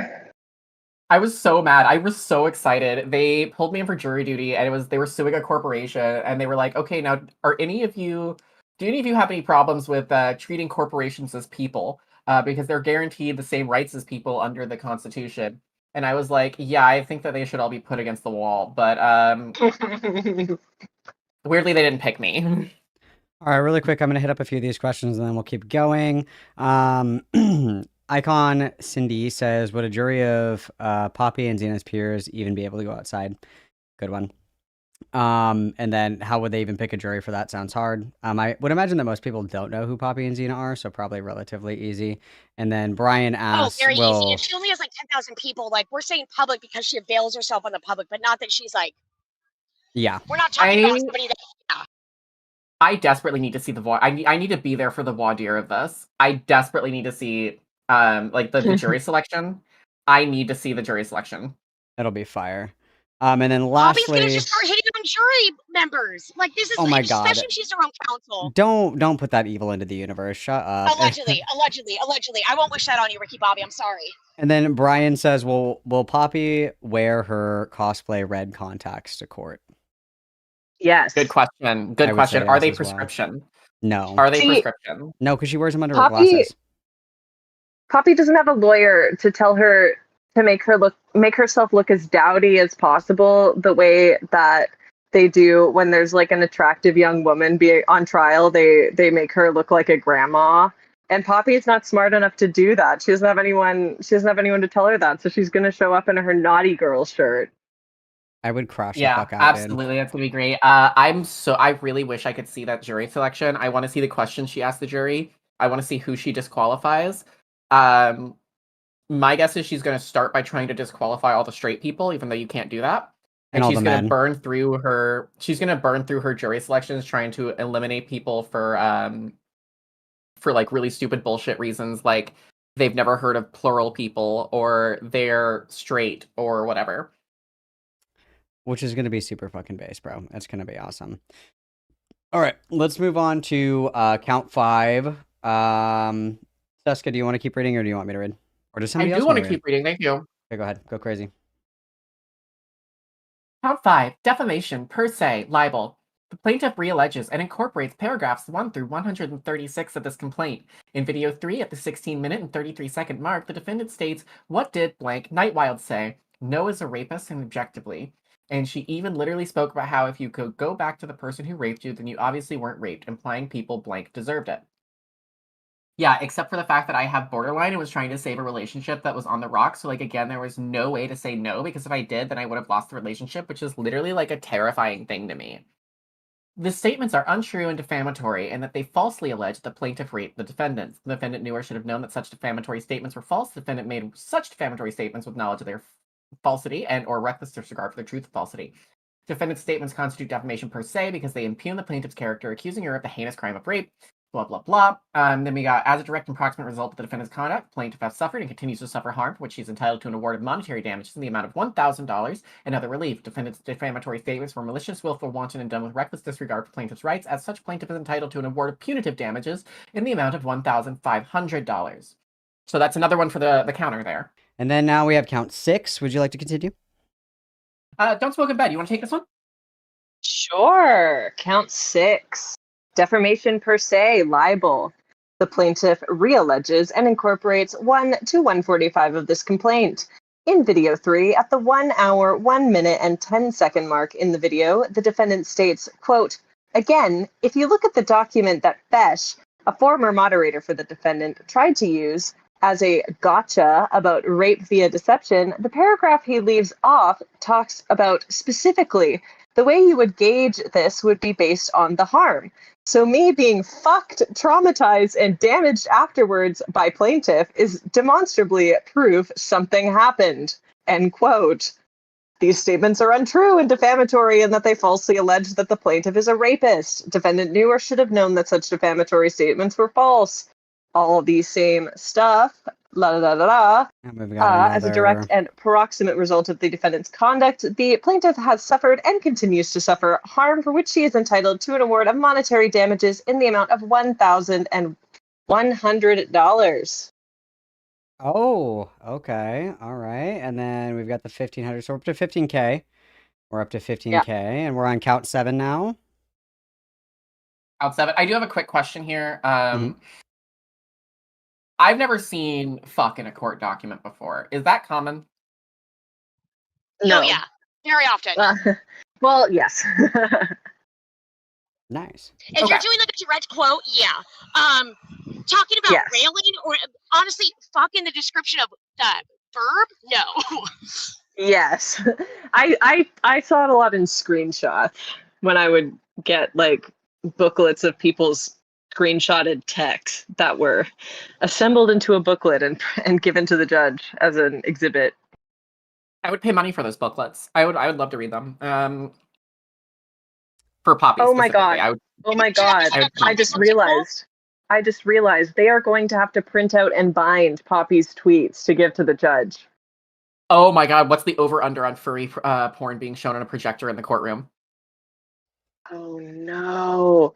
It probably won't be shown on a projector. Probably they'll just make like 5 copies of it and give one to every important person in the room. So the gallery doesn't see it, but the important people will. Dude, this is If they I would have love to, a they're gonna live. be so pissed to have to be printing all this out on paper. Like this is I where know. the judge is gonna be like, come on, people. I would love a live jury react to the furry porn, very specifically. Dude, this fucks. This is awesome. I just want this to be the Amazon show called The Jury, where they did it all and it was like a real case. Oh my god, how much fun would that be? Superstar Barbie, you have the Lexity mugshot? Oh my god. Total derail, but holy shit. Yeah, pretty fucking based. And can you send that to me, please? Thank you. Danny, can you send that to me? Yeah, Thanks. I'm looking at this right now. But so while you guys look at that, continue. I will continue reading. I will continue reading. So we have count 7. This is video 3, 1 hour, 6 minutes and 56 second mark. The defendant states, quote, "Snowflake sexually assaulted me, full stop," end quote. We got a full stop in here. Somebody should be getting close to a bingo here. Somebody should be close to getting a bingo. And then we got another... Has she said this is the first time she's used her new vagina yet with no? Not yet. So we're up to We're getting there. 17,500 in damages. Count 8, we have one of the defendant's accomplices, Annie Gallagher, published an article entitled, quote, "Lefty, dog piles Poppy Dableek for being a rape victim." On March 1st, 2024, May 4th, 2024, and June 14th, 2024, the defendant republished the article on her public Twitter account, actively encouraging her audience to read it. With the guidance and editing by the defendant, Gallagher wrote the following article: "Gayfesh thinks that defendant being mad at abuse, but that no, raping her is not abuse. This is because abusers perceive accountability for their actions as abuse," end quote.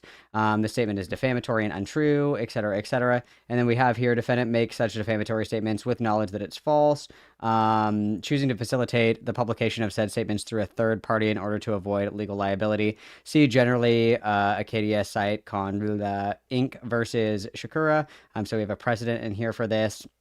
And then this is another 2,500 added to our total. And so we are now at 20K damages. So this is going to ruin Poppy, and we're not even done. No. I can't. Oh, sorry, go ahead. I was going to say, I can't wait. This is great. I'd love to read the next one. Go ahead. Go nuts. Count 9. Defamation per se slander. The plaintiff realleges and incorporates paragraphs 1 through 174 of this complaint. With the guidance of and editing by the defendant, Gallagher wrote the following in Article 1. But then again, no, the plaintiff is a rapist. The statements are untrue and defamatory that they falsely allege the plaintiff is a rapist. Defendant knew or should have known that defamatory statements were false. Defendant made such defamatory statements with the knowledge of their falsity and or reckless disregard for the truth or falsity, choosing to facilitate the publication of said statements through a third party in order to avoid legal liability. CID. Next page, please. Defendant's statements constitute defamation per se because they impugn the plaintiff's character, accusing her of heinous crime of rape. Blah, blah, blah. We have another $2,500. Witness.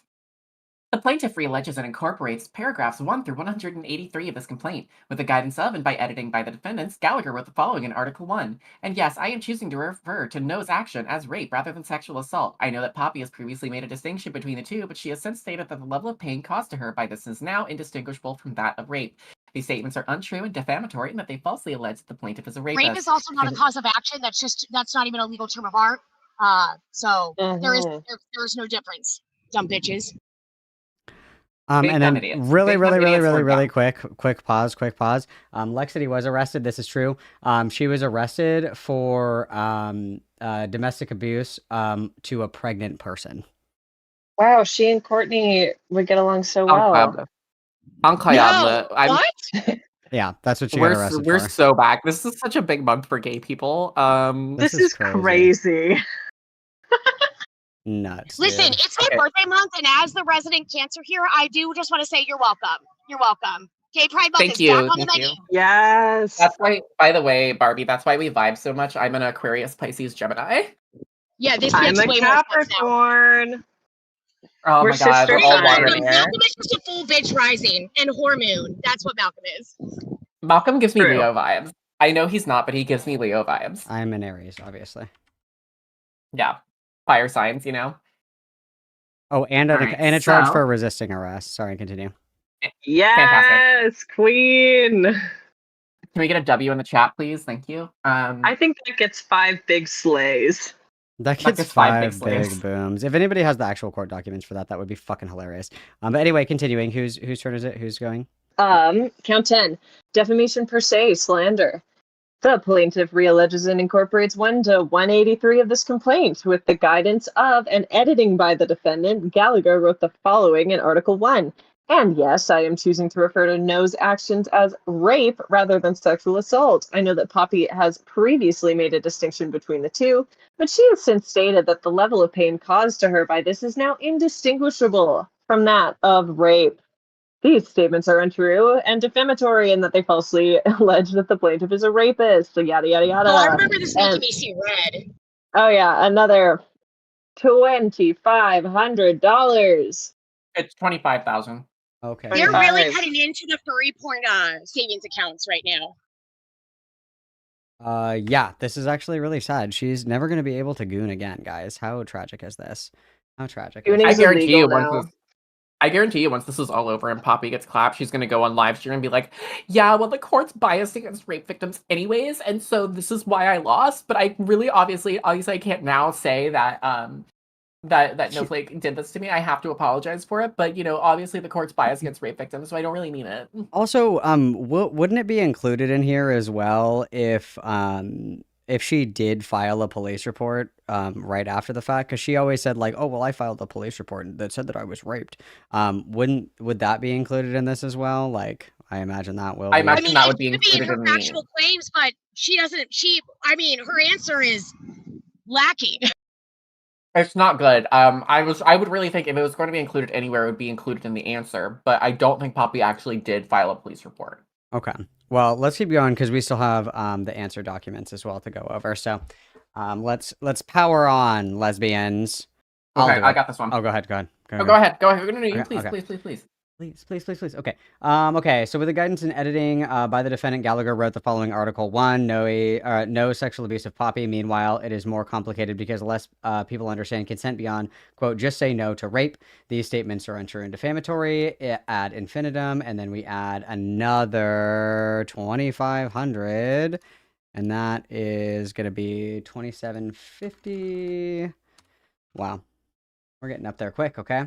12 is going to be with guidance and editing by the defendant, Gallagher wrote the following article. Snowflake is a rapist. Jesus Christ. Okay, just say it. These statements are untrue and defamatory, blah, blah, blah. And then we've got another fat 1,500 and 1,000 on there, cranking us up to 30K. Rip to the Goon Fund, guys. Count 13. With the guidance of editing by the defendant, Gallagher wrote the following article, quote, had Poppy known No's true intentions, she would have never consented, thus making it sexual assault by means of deception. These are untrue, and there's damages. And then we've got another whopping... Oh, here we go. All Is this right. the first time we're seeing it? Have we seen Yes. this? Yeah. This is the first time, and we're only halfway through the document, you guys. We're being really brave right now. We're I being got this really brave. I got this one. Okay, go Court for it. 14, defamation per se, slander. The plaintiff realleges and incorporates paragraphs 1 through 219 of this complaint. With the guidance of and editing by the defendant, Gallagher wrote the following in Article 1, and we've got the picture of Snowflake with the word rapist. Above is a picture of the plaintiff with the text rapist written below in the plaintiff's face. They really need to include the fact that it's in the GTA font because that makes It's it very really important. Very important. That's a These statements are important detail. Yeah, these statements are untrue and defamatory, and that they falsely allege the plaintiff is a rapist, blah, blah, blah, defendant knew, blah. They knew they were false, etc., etc. And let's see what the damages are. Another $2,500, which brings us up to $35,000. Ooh, things are not looking good. All I right. would also like to clarify that even if no is awarded all of this, Poopy Zoopy are completely fucking broke. But the good news is that even though no may not be able to actually collect on this right away, this judgment will follow Poopy Zoopy around for basically the rest of their lives until it is paid. Well, and the other thing too is that they own property, so they would have to liquidate their assets to pay it back. True. Okay, so count 15, defamation per se, slander. The plaintiff alleges and incorporates paragraphs 1 through 228 of this complaint. With the guidance of and editing by the defendant, Gallagher wrote the following in Article 1. There have been a number of people who have left the defense of the plaintiff, Poppy's defendant's rapist. We have gone out of their way to discredit Poppy by any means necessary. The statements are untrue, blah, blah, blah. Poppy knew they were false. And I got This another is another one. $2,500, which brings us to $37,500. All right, and then we I'm got gonna burn through these. 15. I'm going to burn through these. Count 16, defamation per se, slander. The plaintiff alleges and incorporates paragraphs 1 through 237 of this complaint. On May 4th, 2024, one of the defendant's former accomplices published an article entitled Jesus. Milena, the Great Value Sephiroth, heretofore referred to as Article 2. On March 1st, 2024, May 4th, 2024, and June 14th, 2024, the defendant republished Article 2 on her public Twitter account, actively encouraging her audience to read it. With the guidance of and editing by the defendant, Article 2's author wrote the following. Essentially, Milena is claiming Poppy flirting with adults who are at a younger age is bad. In stark contrast to her aggressive defense of no, Poppy's sexual abuser dating a 19-year-old. The statements are untrue and defamatory, blah, blah, blah. Another 2,500, which brings us to 40, right? Yeah. I think that brings us to 40K. Yeah. Count 7, defamation per se, slander. The plaintiff alleges and incorporates paragraphs 1 through 248 of this complaint. With the guidance of and editing by the defendant, Article 2's author wrote the following. It then progresses to the point in time where no rape Poppy. Rape here in the colloquial sense, as sadly the laws have not fully caught up to cover coercion and rape by deception in all cases. Important to point out that this is them admitting that they know this would not stand up in court. Yes. So this is them admitting that they know these statements are defamatory and false. The statements are untrue and defamatory. They falsely allege, blah, blah, blah. Let's see the requested amount. Another one. Surprise, it's another 2,500. That's 42,500. Count 18, defamation per se, slander. Plaintiff alleges and incorporates paragraphs 1 through 257 of this complaint. With the guidance of and editing by the defendant, Article 2's author wrote the following. This leads into Poppy's meltdown on Twitter regarding what she did not realize at the time, the fallout of a rape, as well as being used for sex by someone who pretended to love her. In the context of Article 2, this statement is about plaintiff. These statements are untrue and defamatory, blah, blah, blah. Another $2,500. That brings us to 45. I'm burning through these guys so we can get to the juicy bits. Let's do it. Mm-hmm. Do you want to just do you just want to do quotes and then how much they are for each of them? Yeah, that's what I want to do. Okay. Okay. Because the whole defendant stuff, that seems to be copy paste between the entire time. Yeah. So the plaintiff alleges and incorporates paragraphs 1 through 266 of this complaint with the guidance of and editing by the defendant. Article 2's author wrote the following. In fact, the document provides an arsenal of evidence of no brutally and horrifically abusing my friend Poppy. The statements are untrue and defamatory, blah, blah, blah. That's another 2,500, so that brings us to 47,500. Rack them up, babes. Count 20, defamation per se. Plaintiff alleges and incorporates paragraphs 1 through 275 of this complaint. With the guidance of and editing by the defendant, Article 2's author wrote the following. One of the many other people that Milena has used in all of this has been No, aka Poppy's rapist. The statements are untrue and defamatory. And this is another $2,500. That brings us to 50. Yep, we're up to 50. Count 21, defamation per se, slander. The plaintiff alleges and incorporates paragraphs 1 through 284 of this complaint. With the guidance of and editing by the defendant, Article 2's author wrote the following. This was a conversation that convinced Poppy that No had raped her.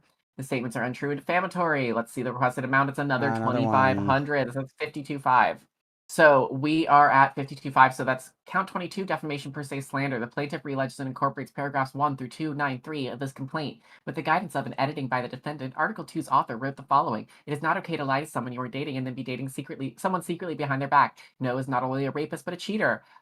This is not true. This is untrue and defamatory. Let's see the amount. The heinous crime of cheating. So we're yeah, at the heinous crime of cheating. That's 55. Yep. All right. That's illegal in the eyes of God. True. Also illegal under the USMJ. So that's fun. Count 23, defamation per se, slander. The plaintiff realleges and incorporates paragraphs 1 through 302 of his complaint. With the guidance of and editing by the defendant, Article 2's author wrote the following. This is a very important part of everything that has been happening recently with Melena's harassment campaign, as well as Snowflake slandering of her sexual assault victim. These statements are weirdly untrue and defamatory. This is another $2,500. Let's rack them up, babes. That's $57,500. Hell yeah. We've got count 24, defamation per se, slander. The plaintiff realleges and incorporates paragraphs 1 through 311 of this complaint. With the guidance of and editing by the defendant, Article 2's author wrote the following. No knew these were the kinds of people she was siding with. This is proof that she has been purposely trying to abuse Poppy further after sexually assaulting her and throwing her away after she tainted her first post-op sexual experience. Oh, We've Barbie, got the there's first your new Yeah! pussy. This is a strong message. This is a strong message. Everybody take a shot. Everybody take a shot. All I'm thinking of is Megan Fox saying, I was half a virgin whenever I slept with him. Dude. It was half a virgin when I slept with him. Who's got a bingo? Who's got a bingo right now? Somebody has to have a bingo, dude. This is nuts. I've got a bingo, kids. Let's do a shot. Dude. Oh my god. This is nuts. I've got some Grey Goose in the fridge. I should totally go get that. You want me to finish this okay, if you want to do shots, girly? No, I'm finishing this. So that's another 2,500. I think does that bring us to 60? Yep, we're at 60. I think that brings us to 60. Count Yep. 25, defamation per se, slander. The plaintiff realleges and incorporates paragraphs 1 through 320 of this complaint. With the guidance of and editing by the defendant, Article 2's author wrote the following. No, Darvo, deny, attack, reverse, victim, and offender. For the rapist Melena, weaponize somebody's rapist against them, that being No's dead name, also known as Snowflake online.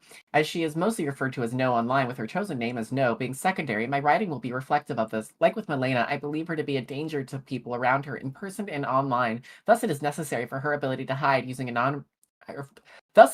necessary for her ability to hide using anonymity to be removed. These statements are surprisingly untrue and defamatory. Let's see the requested amount. Giving Melena $500. the rapist Melena, having that given title caps is crazy work. So count 26, defamation per se, slander. We are now at 62.5, by the way. Yep, I gotcha. The plaintiff realleges and incorporates paragraphs 1 through 329 of this complaint. With the guidance of and editing by the defendant, Article 2's author wrote the following. No is defending rapists and giving them a way out. This is because she is a rapist as well. These don't look very good on paper, do they? They don't look very good on paper at all. They don't look good. This is another 25, so we're at 65 now. This reminds me of that tweet where it's like the dude and he posts a picture of like a terrorist vest or something, and he was like, let them come for my taxes, and then like 2 days later he posts it again and he's like, this shit does not look good on paper, dog. Okay, we're at I think we're at 62.5, or are we at 65 now? 65. Okay. Count 27, this is a defamation strong per se. message.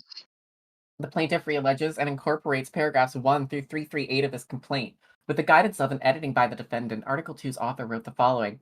And for all intents and purposes, No did this as well. She purposely kept Poppy manic for months. She purposely lied, manipulated, and everything to make her believe that she was good. Every time she would abuse Poppy, she would turn around, pretend nothing happened, and then gaslight her. This is surprisingly untrue and defamatory. This will be a judicial question. How does one keep another person manic? What does that mean? How do I keep one manic? What does that mean? Can you prove that you were manic, and can you prove that No was responsible for you being manic? And if she has BPD, she doesn't have mania, but she can give herself sleep restricted induced psychosis from staying up for days, chugging fucking Red Bulls and staying up to goon until like 5 o'clock in the morning and getting an hour of sleep. But it certainly isn't. Yeah, but that sounds like one of her alters did that to her, not Noah. Yeah, I guess that's true. it was her alter, Countess Bucci Flagrante. So we're at another 2,500. Yep, we're at 67.5. 67.5. Count 28, defamation per se, slander. The plaintiff realleges and incorporates paragraphs 1 through 347 of this complaint. With the guidance of and editing by the defendant, Article 2's author wrote the following. This continues with No making fun of Poppy having night terrors after being sexually assaulted to No abuse as a joke. The statement is untrue and defamatory. It's going to be 7. Can I give a strong message that Malcolm does not have to endorse? Oh, yes, I'll shake my head if I disagree with it. Go ahead. I'll shake my head to let everyone know I disavow.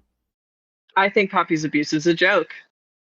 Wow, I I'm just shaking my head up and down. I'm shaking my head up and down. That's so crazy. And I'm not Man, afraid to everybody say don't it. co-sign that. I'm not Don't smoke afraid in to bed. say Can I it. be your Don't smoke in bed. Can I be your paralegal, please? Of course. Thank you. So this is another $2,500. I think brings us to 70. Yep, we're at 70, Um, and then we got 29. yeah. Count 29, defamation per se slander. The plaintiff realleges and incorporates paragraphs 1 through 356 of this complaint with the guidance of an editing by the defendant. Article 2's author wrote the following: No is an abuser and is pushing things that hurt real survivors of abuse. She is dangerous. The statement's untrue and defamatory, and that they falsely allege that the plaintiff is an abuser. This is another $2,500, which brings us to 72.5. Count 30, defamation per se slander. Plaintiff realleges and incorporates paragraphs 1 through 365 of this complaint with the guidance of an editing by the defendant. Article 2's author wrote the following: Not only was Poppy coerced into sex via rape by deception, but she was incapable of properly consenting in the first place due to the specifics about her mental state and the previous abuse that No had inflicted upon her. This statement is untrue and defamatory, and that they falsely allege. Another $2,500. That brings us to 75. This is starting to look like my Neiman Marcus checkout cart. Count 31, defamation per se slander. The plaintiff realleges and incorporates paragraphs 1 through 374 of this complaint. On April 3rd, 2024, the defendant published the following on Twitter about plaintiff. That means that No was willing and knowingly engaged in direct dissemination of revenge of Poppy by giving out those things with Poppy's consent. This tweet accompanied by an image of the plaintiff emblazoned with the word rapist in the GTA font. And then we have the picture of Snowflake here with the GTA font. Calling her a rapist, which it's a shame because that's actually a very good picture of Snowflake, and now it's forever ruined. Yep, and With the then guidance of oh, sorry. oh wait, there's more. With the guidance of an editing by the defendant, this tweet was republished on Article 2 of May 4th, 2024, which was then shared by defendant in another tweet on March 1st, 2024, and May 4th, 2024, and June 14th, 2024. Let's see the requested amount. Surprisingly, Oh, it's 3,000. It's because 2,000, 3,000. That's another 5K. It's because the accusation is also disseminating revenge porn. Yeah, it's another There's accusation. that at a So that's, second crime. Where is that? That brings us up to 80K. It's in line Oh, 381. I see. Okay, got it. Okay, all right. Jesus Christ. Okay, next. Count 32, defamation per se slander. The plaintiff realleges and incorporates paragraphs 1 through 384 of his complaint. On May 25th, 2024, the defendant made the following post on her Zeta and Poppy Foundation Twitter account. Dear Poppy, please stop accusing me of the rape that I definitely did and admitting to in DMs. You should never be over me raping you. You should be over me raping you. The following, this defamatory quote, are screenshots of a conversation with the plaintiff, which these tweets are in direct response to. The defendant then replies to her own original tweet. The defendant states in one reply, "This doesn't go away. What you did to me was unforgivable, and I am not going to sit here and go quiet just so you can pretend that you're the good guy." Let's see what's on the next page. Okay. We've got screenshots here. We've all seen this. Let's keep going. Yeah, these are all the same, and then another 2,500, so 82.5. Yep, 82.5. And then 33. The plaintiff realleges and incorporates paragraphs 1 through 394 of this complaint. On June 5th, 2024, one of the defendant's accomplices, Gallagher, published an article entitled "The Poppy Diabolique Drama Has Reached Its Disgusting Peak," NSFL, hereto referred to as Article 3. With the guidance of an editing by the defendant, Gallagher wrote the following: I don't feel like wasting my time discussing these people, but it's worth knowing that Poppy's rapist, Snowflake, 237268142, is part of this cult. While I am also living with her transmask ex, remember, people like Snowflake rarely have one victim. These statements are untrue and defamatory. All right, and then this guy is another 2,500, so we're at 85. Count 34, defamation per se slander. The plaintiff realleges and incorporates 1 through 404 of this complaint. With the guidance of an editing by the defendant, Gallagher wrote the following in Article 3. The first of these is that he also had a section where he discussed Poppy's rape with Snowflake and her interview with some scumbag drama YouTuber who doesn't even deserve to be mentioned. I have a feeling that's you. Malcolm. Probably me. Probably. Yeah, that's so funny. Okay. Well, wait, hang on a minute, because I didn't do an interview with Snowflake. That's about Victor. Victor, where are you? Answer for your crimes, because I didn't do an interview with Snowflake. That was Victor Burns. That wasn't me. Victor Burns. Victor, oh, Victor, you're also, dude, oh my God, Victor, you and I, first class to New York. Let's go, bud. I'm coming too. All right, so that's another... This is another 25, yeah. So that brings us to 87.5. Yeah. Count 35, defamation per se, slander. The plaintiff realleges and incorporates paragraphs 1 through 413 of this complaint. With the guidance of and editing by the defendant, Gallagher wrote the following in Article 3. This is rape culture in its most purest and least subtle, and you still have people who claim that Snowflake is innocent. Let's see the amount. That's Another 2,500. we're at Rack it up. 90. It's 90. When we break 100K, we got to do a cheers. We got to do a little air horn. Okay, so 36 is, quote, the most common narrative against Poppy is how she's supposedly dangerous to vulnerable people, and a sex trafficking survivor supporting Poppy's assertion that Snowflake raped her and recognizing her abusers' bare number of striking similarities between the people to the people that sex trafficked him is irrefutable counter evidence to that. I assume that this is about Dusk, and that is going to be another. So that's what, 90... That puts us at 92.5, yeah. 92.5. Count 37. We have another rapist image from Annie's article. The image created by the defendant and Gallagher is untrue, obviously, with the GTA rapist font. And we've got another, so we're at 95. Count 38. We have June 27th, 2024. We have, quote, trigger warning, rape, Snowflake, the plaintiff. Just so everyone knows, this is a rape joke about unidentified third party, and this is a screenshot of my rapist following the count that made a rape joke about unidentified third party. Still think she knows anything about consent? Question mark. I wonder who that's about. This is new. No, this is new lore to me. I don't know about this one. I don't remember this one. Rape jokes. Somebody call fucking Lio Convoy right now. This is very important. We need his opinion. And we're up to 97.5. This next one's going to put us over, and we got to do a little air horn to celebrate. Absolutely. So count 39. We have June 3rd, 2024. Defendant published a video to her Xena and Poppy YouTube channel titled at Red Leona K proves that Melina and No are lying about the Poppy Amory document. This video was copyright struck and demonetized upon publication. It was subsequently delisted from public view. We have all seen this. That is certainly archived on the dark side of the web.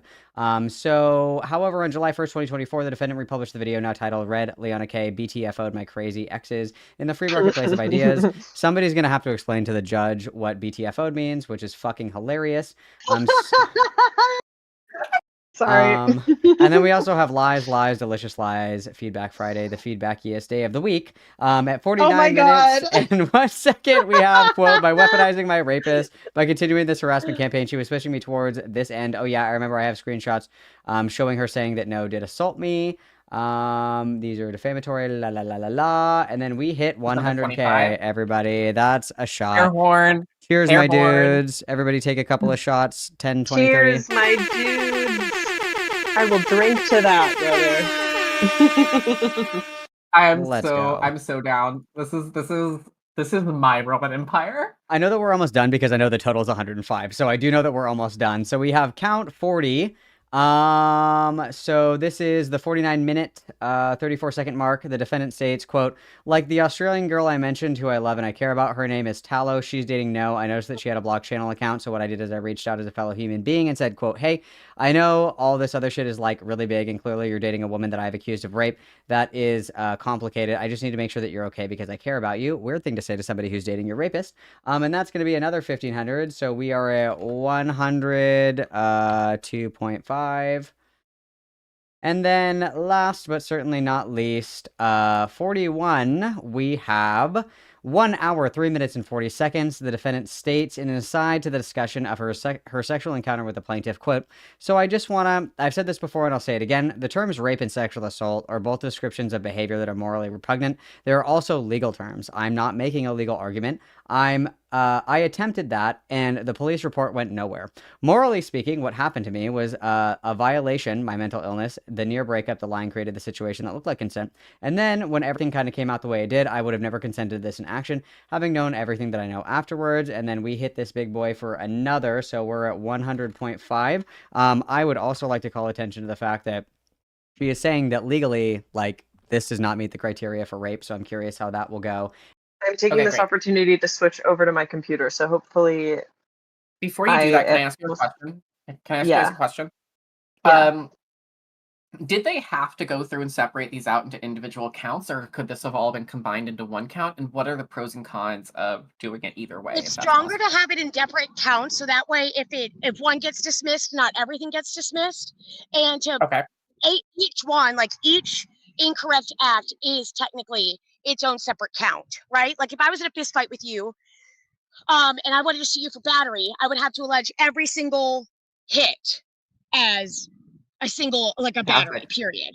Yeah. Fantastic. I'm going to read out some of these questions from the chat to you guys, and then you guys can answer as well you want.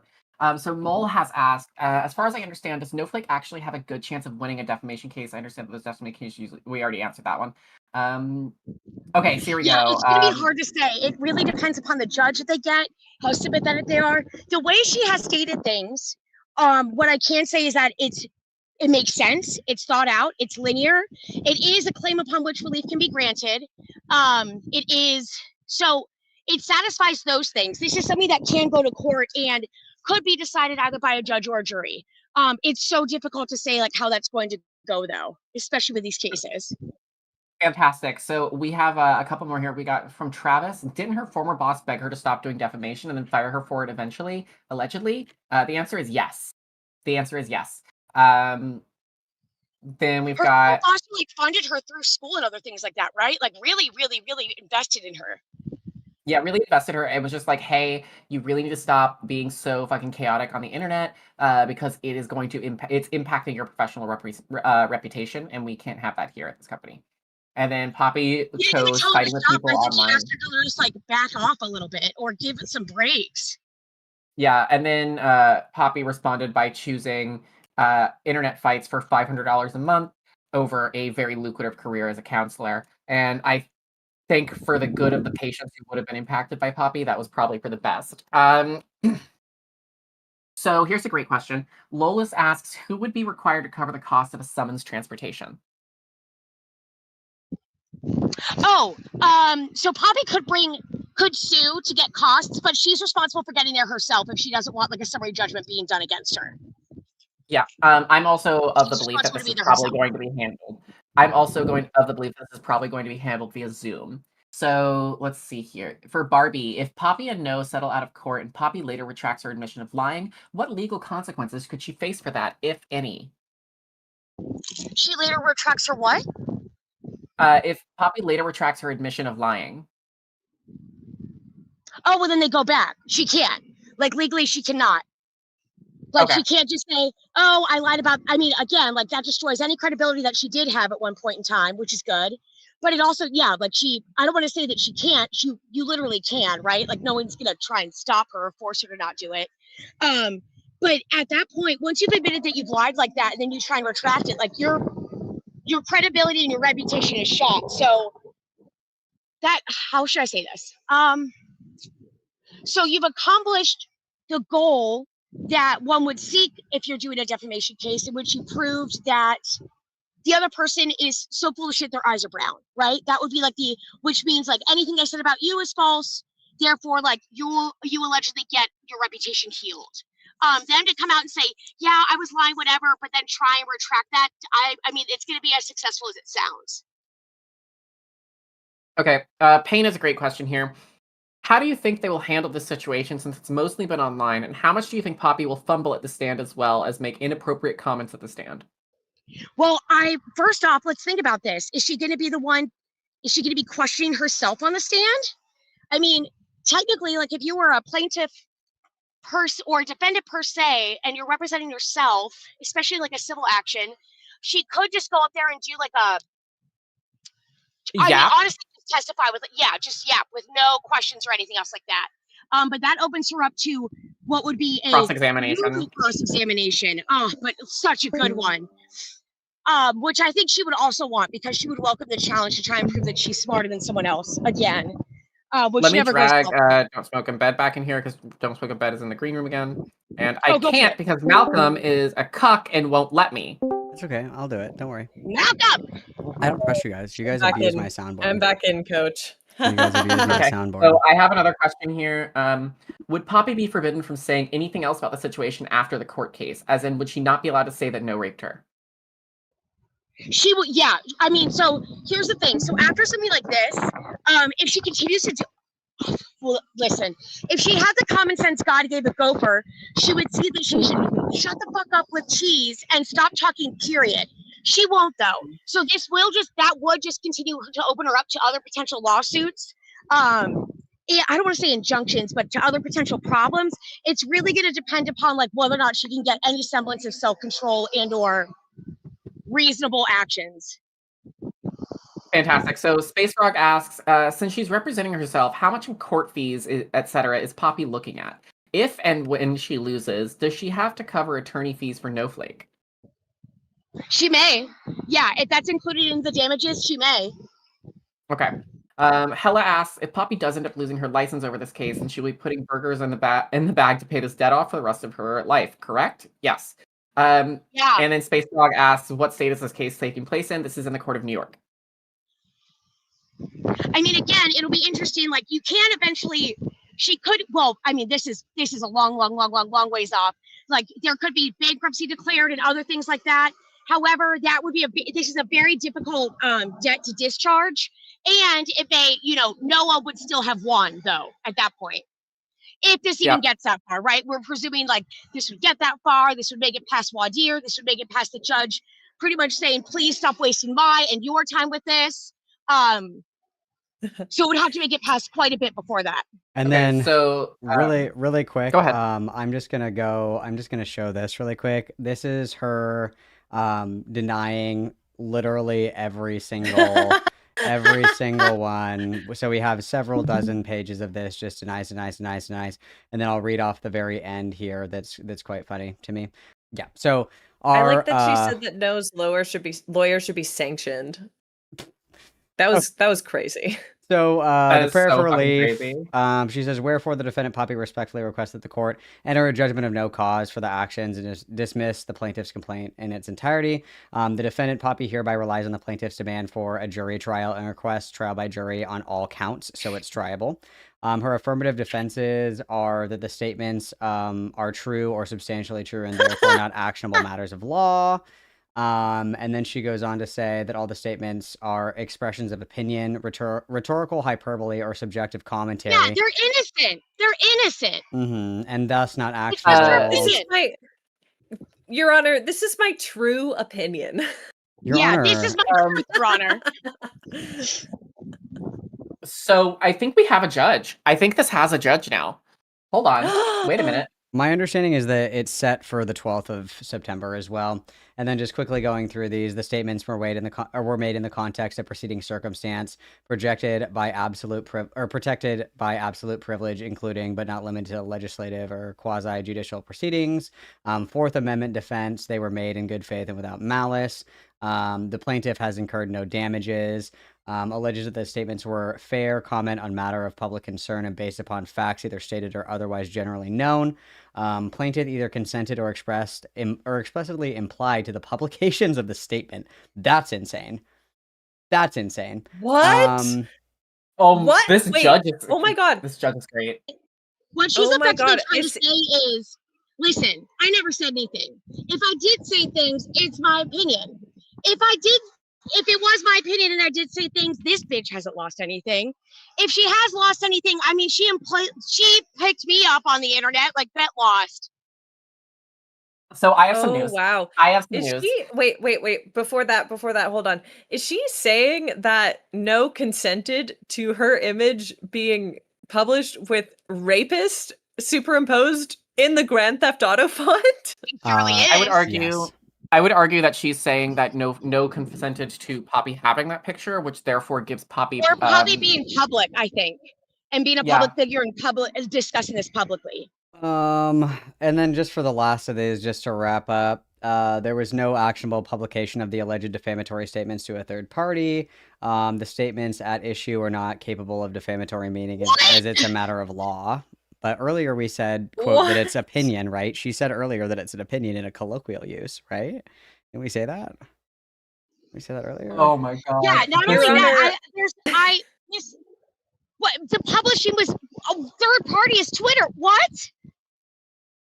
Your Honor, my defense consists of this pot of spaghetti, which I am going to throw individually at the wall until one of them sticks. Thank you, Your Honor. You guys are going to love these too. Defendant alleges that the alleged defamatory statements are reasonably susceptible to an innocent, non-defamatory interpretation. Hello? It's innocent. What? Hello? And then it says Your Honor, it's This- not a crime. This is gonna blow your Oh fucking my socks God. off. Defendant alleges that the extent of the claims are based on content created by a third party. Defendant is immune from liability of the Communications Decency Act, which bars treating an interactive computer service provider as a publisher or speaker. My God. I Uh, love the internet so much, you guys. This is I'm live laugh loving right now. And then we're appealing to the First Amendment because they're online discourse, opinion, criticism, or commentary. And then last but certainly not least, the defendant alleges that the claims are barred in whole or part by the civil rights law as the action of the defendant's exercise of the right to free speech in connection with an issue of public interest and is subject to dismissal as a strategic lawsuit against the public protection. These are so catty. Further, defendant did not seek leave from this court to receive an extension of time to appear with reasonable excuse for said delay. These are so bitchy. One thing I'll say for No's lawyer, he loves an editorialization, which is very funny. From my understanding, No's lawyer is also just genuinely like live laugh loving and enjoying the poppy slop, and actually specifically got barred in New York so that they could represent Snowflake. That is also my understanding. Oh my God. and Okay. Noah, I don't know. She doesn't have magic pussy, but I mean, to get barred in New York, which doesn't really allow a lot of like waive-ins or transfer-ins unless you've been doing this for a long time. Yeah, No, somebody's they took the loving bar you. exam. They took the bar Oh exam my specifically to represent. Yeah, it's not a wave-in. I was gonna say. Damn, no. If this person, think about that. This person is doing what I am doing right now for the state of Florida, like restudying and taking a bar exam like years after I took it originally. This person feels strongly enough about this. They studied for a bar exam, passed the bar exam, submitted everything for the character and fitness to get waived in, and then what? Immediately day one brought this suit? When I was studying for the LSATs, because I did study for the LSATs, true. you could not pay me to take the LSAT more than once. And if I had already gotten into a good law school, you could not have paid me. And I imagine the bar exam's worse. So big if true. That's what I'll say. Big if true. Okay, and then these are the second part of the answers from Poppy. So, you guys are gonna love this. So, answering paragraph before we A. jump in. Oh, go ahead. Before we jump in, I want to answer your question. No, sketchy. So basically, this is already a practicing lawyer in another state, but they wanted to represent No in New York as well, so bad that they got barred in the state of New York. They're specific. If you're becoming a lawyer, you can only practice state law in the state in which you pass the bar exam. Some states allow for waive-ins or Yeah, you get like waived in or unless there's reciprocity, but it is a little bit more. You can't just go across state lines without notification or approval. That's the illegal practice. Exactly. Mm-hmm. Also, my understanding, and someone correct me if I'm wrong, is that the lawyer in question was already following the Poppy stuff prior to being retained, which is absolutely crazy work. Crazy work. They were bestie. already following I wish I could get paid $7,000 to watch the slop I'm already watching. This is incredible. Again, Barbie, please hire me to be your paralegal. I will do it for a measly $200,000 a minute. You got it. Thank you so much. All right. Well, what if instead of $2,000 a minute, I just let you watch Poppy cases? Dude, I'm down. Yeah, that's my legal research. I shoot you a quick text so you can go watch. Yeah, I mean, listen, I know some lawyers who have retired, and again, because you're retired and you're kind of bored, the first thing that they do is they just go back to the courthouse and start watching cases. And it's like those two old grandpa Muppets where they're in the they're literally I've met so great. Yeah. I've met so many Statler and Waldorf type lawyers. I'm like, don't you guys have anything better to do? So funny. Like they're both like, so if they, I remember, I had a Statler and a Waldorf watching me in one case, and I did well, but of course, like my client still got convicted because they were guilty, and they pulled me to the side and they said, "You're putting up a really good fight. We have tips." And I said, "Oh, thanks." And they ripped 5 pages of the top notes off of their legal pad and gave them to me as feedback, which That's would sound I'm presumptuous, sending you my but he's resume. actually incredibly valuable. Like, oh imagine yeah. some of the best people in your profession, and they tell you, "Here's how you can be a better chef," or what. Like it was, Oh yeah. yeah. And then they said, 100%. "Let's go out for lunch or something." Go for it. I'm sending you my resume, Barbie. I'm gonna do it. Do it. I love going over resumes. I'm all about it. Thank you. My resume is terrible. Okay, the last little bit here is the second part of the answer. So, defendant doesn't contest the allegations. Defendant admits that she filed her answers on the 23rd of June. Defendant states that the claim was turned over to her insurance carrier to determine whether it would provide coverage for her. The insurance carrier reached out to plaintiff's counsel and requested an extension of time to file for the answer while they review whether or not coverage would be provided. Defense counsel agreed to provide a 28-day extension. Subsequently, defendant's insurance carrier informed her that they were denying coverage, and the defendant filed her answer without counsel on the 23rd of June. Why would your insurance cover this?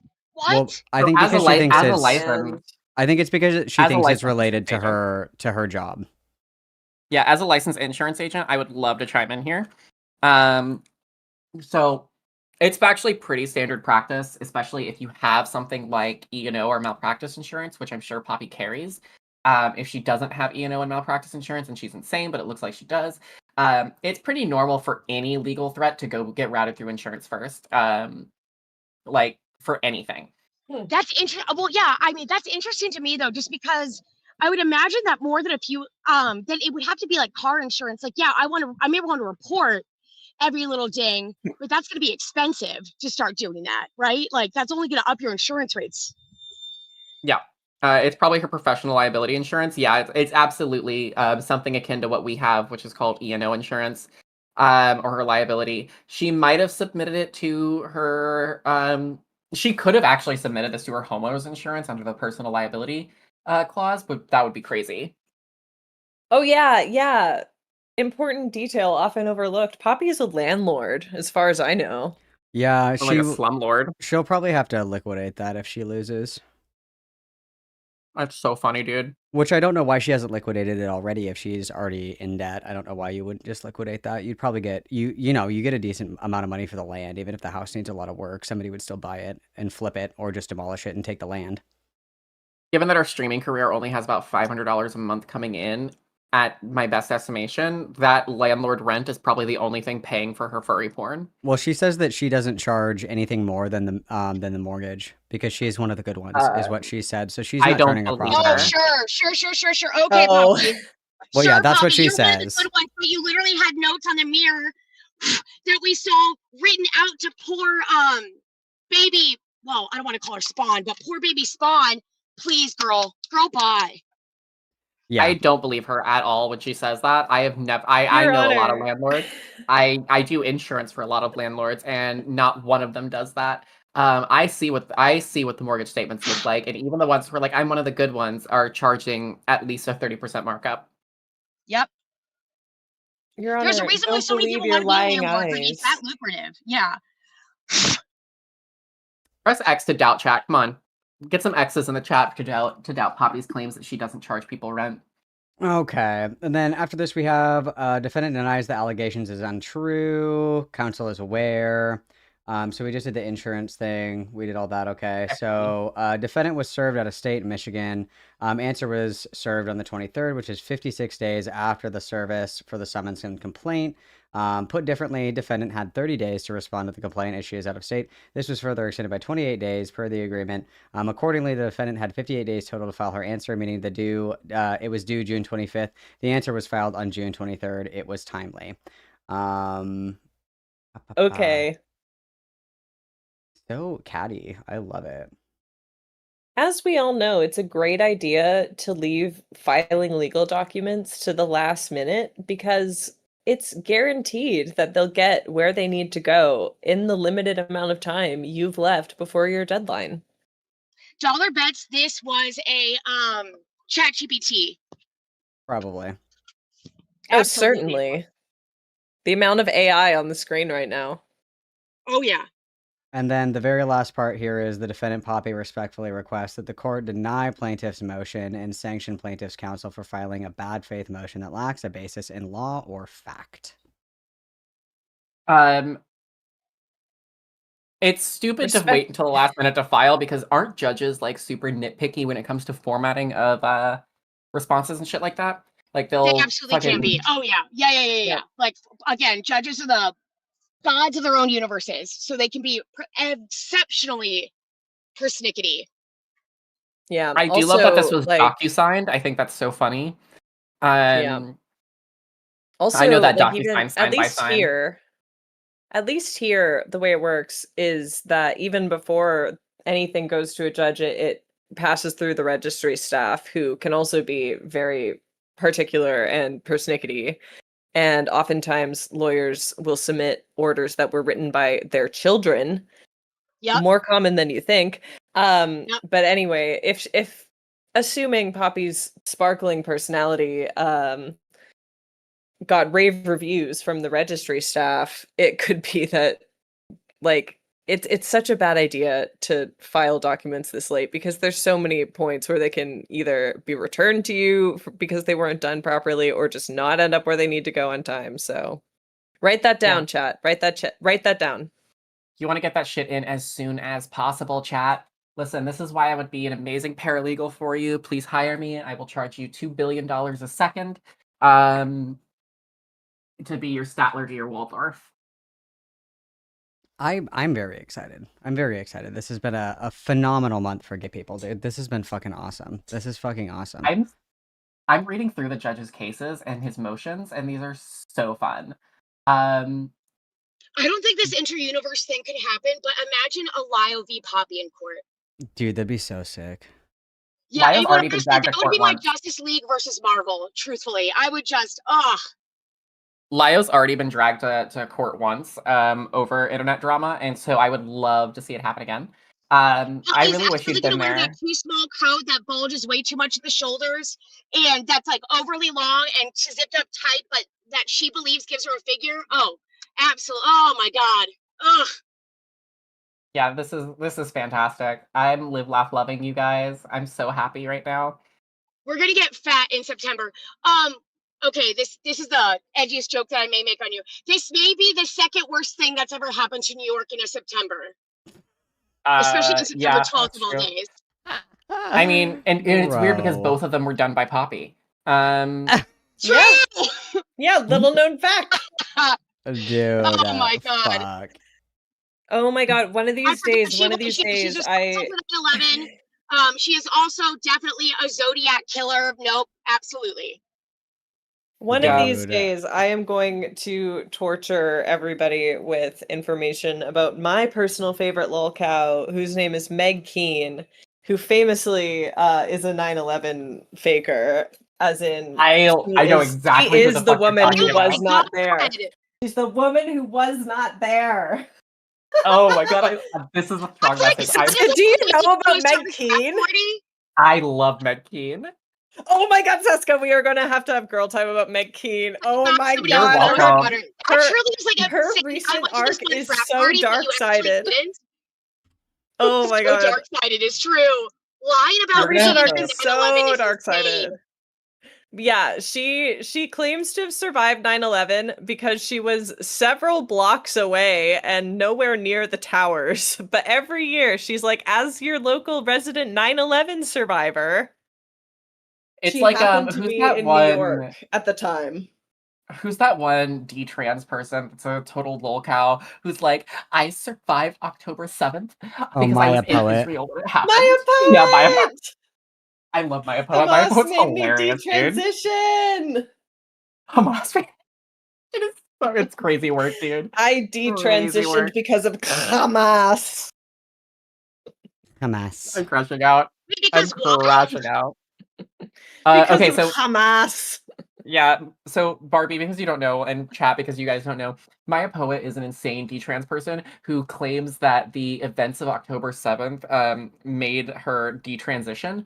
Not that she was actually there when it happened, but she was in the country of Israel when it happened, and claims that because she forgot her binder when she was fleeing to evacuate, that made her realize that being trans was stupid and gay, and that's what made her detransition. Never mind the fact that Maya Poet's mother is one of the biggest anti-trans activists of all time. Also, I see we have some more educated people who know of the Meg Keen lore. I'm so excited for when I inevitably waterboard Malcolm with a PowerPoint about Don't Meg smoke in bed. Keen. I'm bringing you onto my stream, and we're gonna do a whole Meg Keen super stream. Yes, I will collect all the screenshots.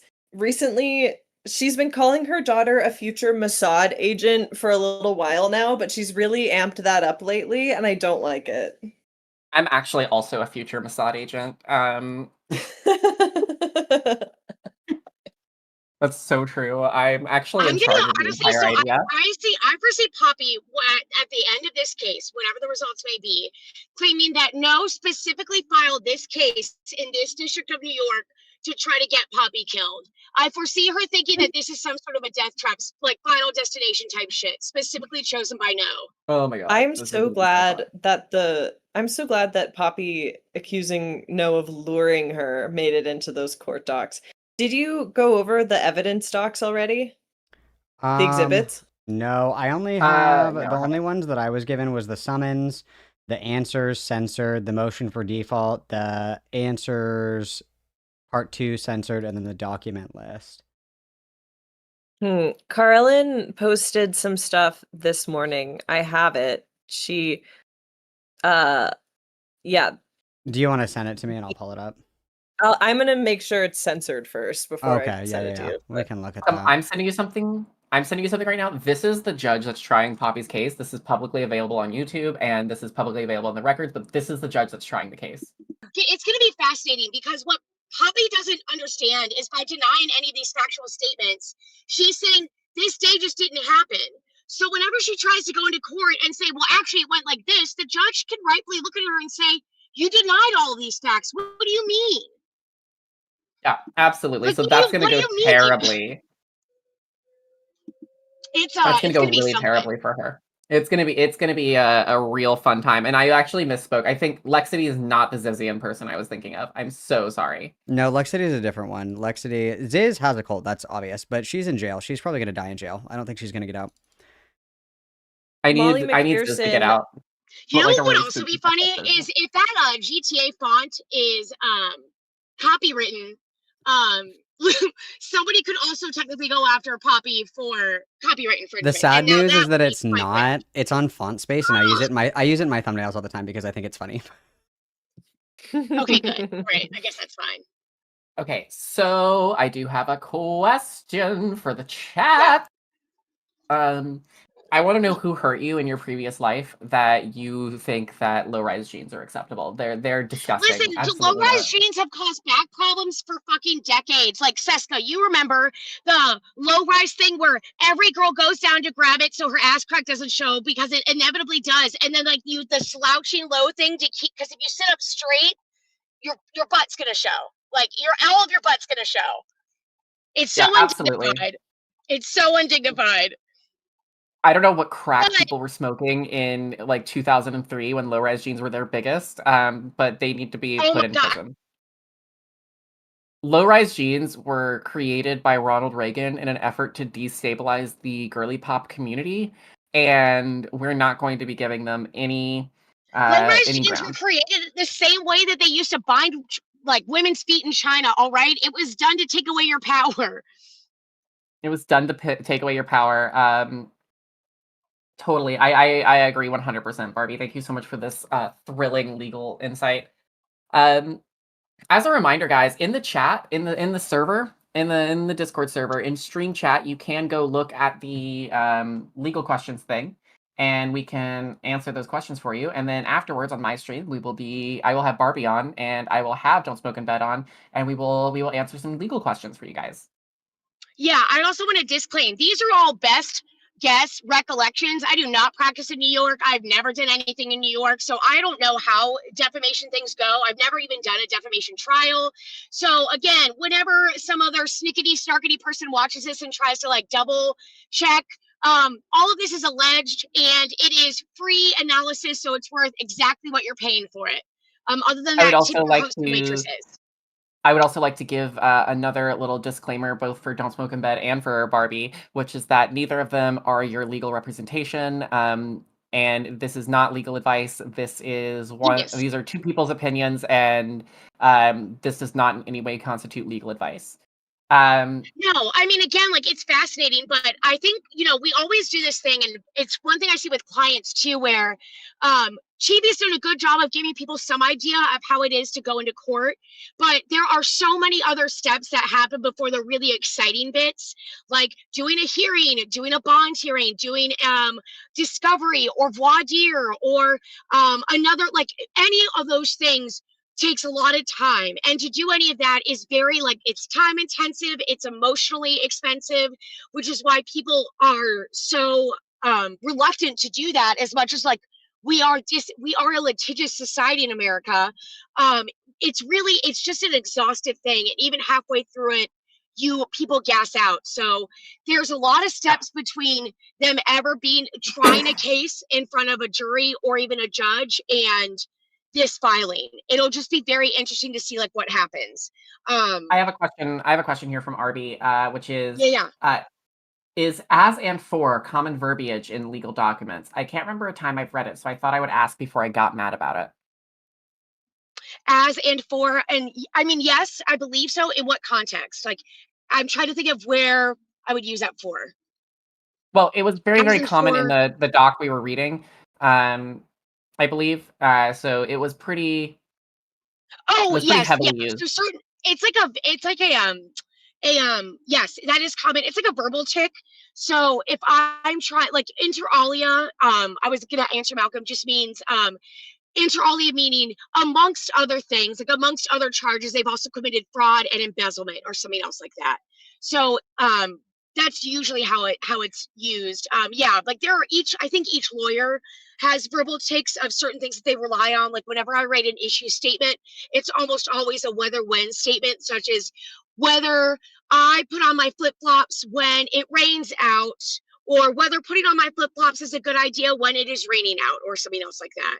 So there's Okay. an ability to answer it. So yeah, it is common.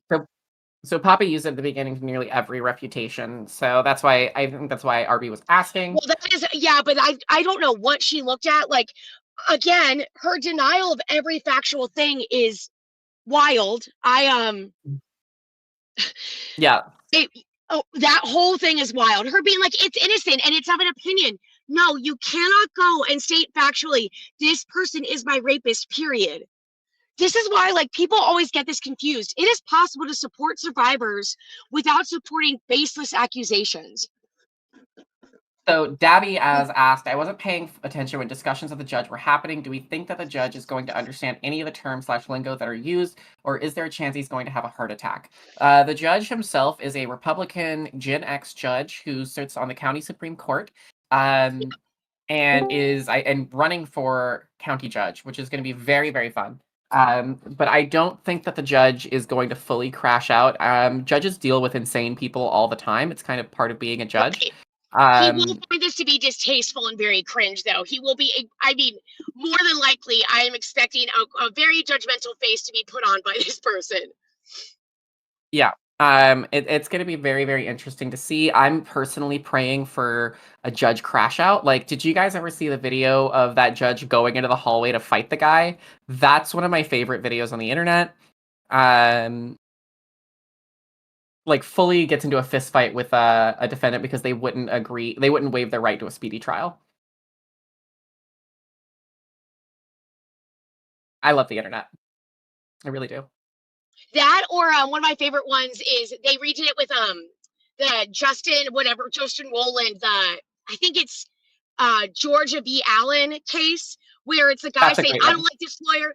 Yeah, he's a shithead, and the judge going, oh, okay, all right, Gabe. Or he just starts saying all of these other things, like completely forgets where he is. It's spectacular. Yeah, my personal favorite is that one deposition that I think the New York Times did a transcript of, where they're arguing over the definition of the word Xerox. Yes, that's a really good one. That's such a great deposition. That's one of my. That's what got me interested in being a lawyer. Yeah. So Rent has asked, if the judge is a Republican, would Poppy be able to request a different judge based on that alone? be able to request, that's an interesting question. So you could technically request anything. So she could request it. The likelihood of it being granted is she's already an out-of-state defendant. Yeah, it'll probably be denied, right? That won't be enough grounds to be able to establish any prejudice or even the mere appearance of impropriety. If but she could make that challenge. It really, again, it's all going to be super dependent upon whether or not she is capable of making any sort of an argument. I'm really hoping that Poppy goes full soft set. I'm really hoping that Poppy goes full soft set on this. What do you mean? As in goes full sovereign citizen and starts accusing the judge of practicing admiralty law. If she comes in with full fringe anywhere, holy shit, stop it. I won't be able to take it. That would be the funniest turn that this could take is if Poppy goes full soft set. And you never will be. I really just wanted to be like, you're not my mother and you never will be to the judge. That's I so would fun. adore that. Okay, so these are watermarked by our monarch, Karelin. Okay, so these are the evidences that have been submitted for the court. So we have the I lost the girl I loved screenshot, which is a classic. We love that one.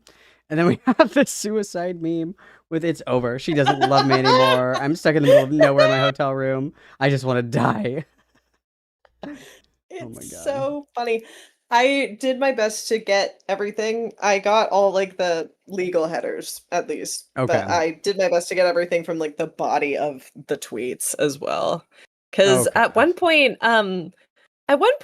Annie's Twitter handle or Blue Sky handle was just fully Melina's docs, which is fucking crazy.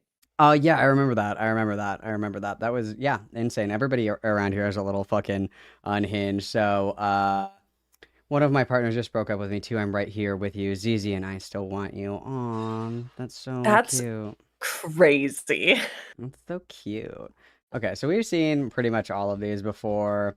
My relationship with Snowflake was an abusive one. Her poems give this away. And then, I remember this one where she was saying that like Snowflake's creative writing was like indicative that she was like gonna kill people. Very cool. All right. Okay. So famous lore was the day that someone on Kiwi Farms posted a very in-depth review of No's book and No crashed out about it. Dude, I don't know why they don't just like hire all these people on Kiwi Farms. Like, no shit. Like they can find fucking anything. I mean, I don't know why the FBI and shit like that aren't like, dude, you can literally find someone's location by like a picture of their toe. We need you to come and work for us right now. It's so funny. Yeah, that's why that one Nico was so mad that their legacy was being the user that Poppy called a fat because sorry.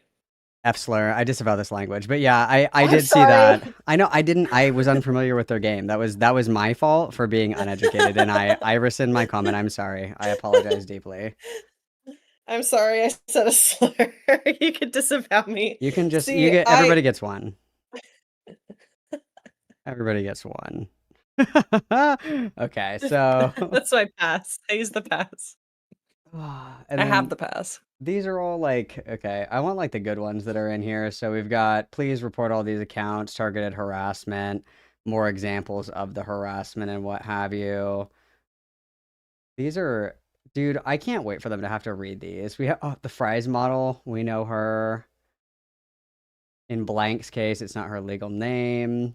Rapist. It shouldn't be a surprise that Noah is transphobic. She dated me for 4 months, but suddenly she just misgenders me out of nowhere. Where the fuck do you see he, him anywhere?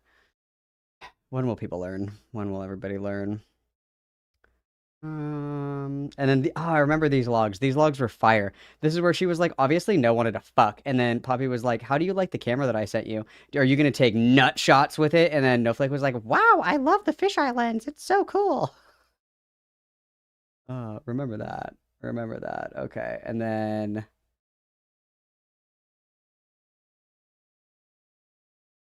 yeah, these are epic. These are epic.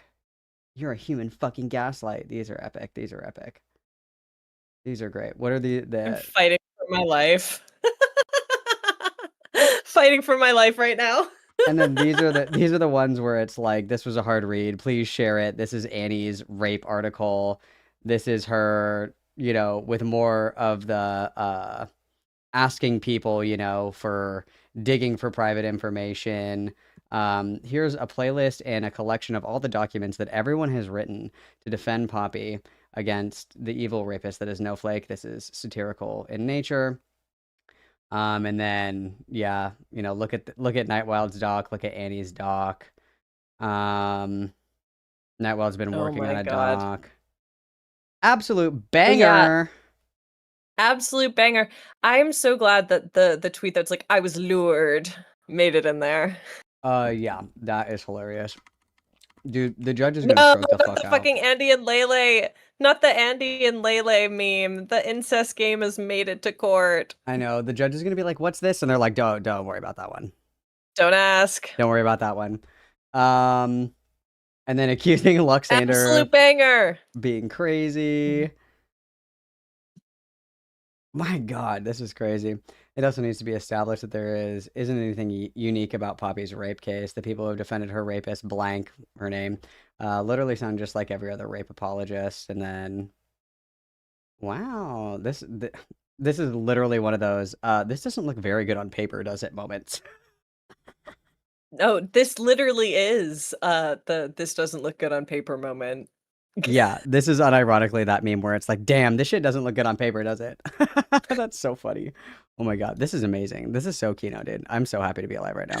Oh my God. This is why I like rushed to redact everything for you, because I was like, this needs to. This is Kino. This is fucking Kino, bro. This is Kino. Yeah.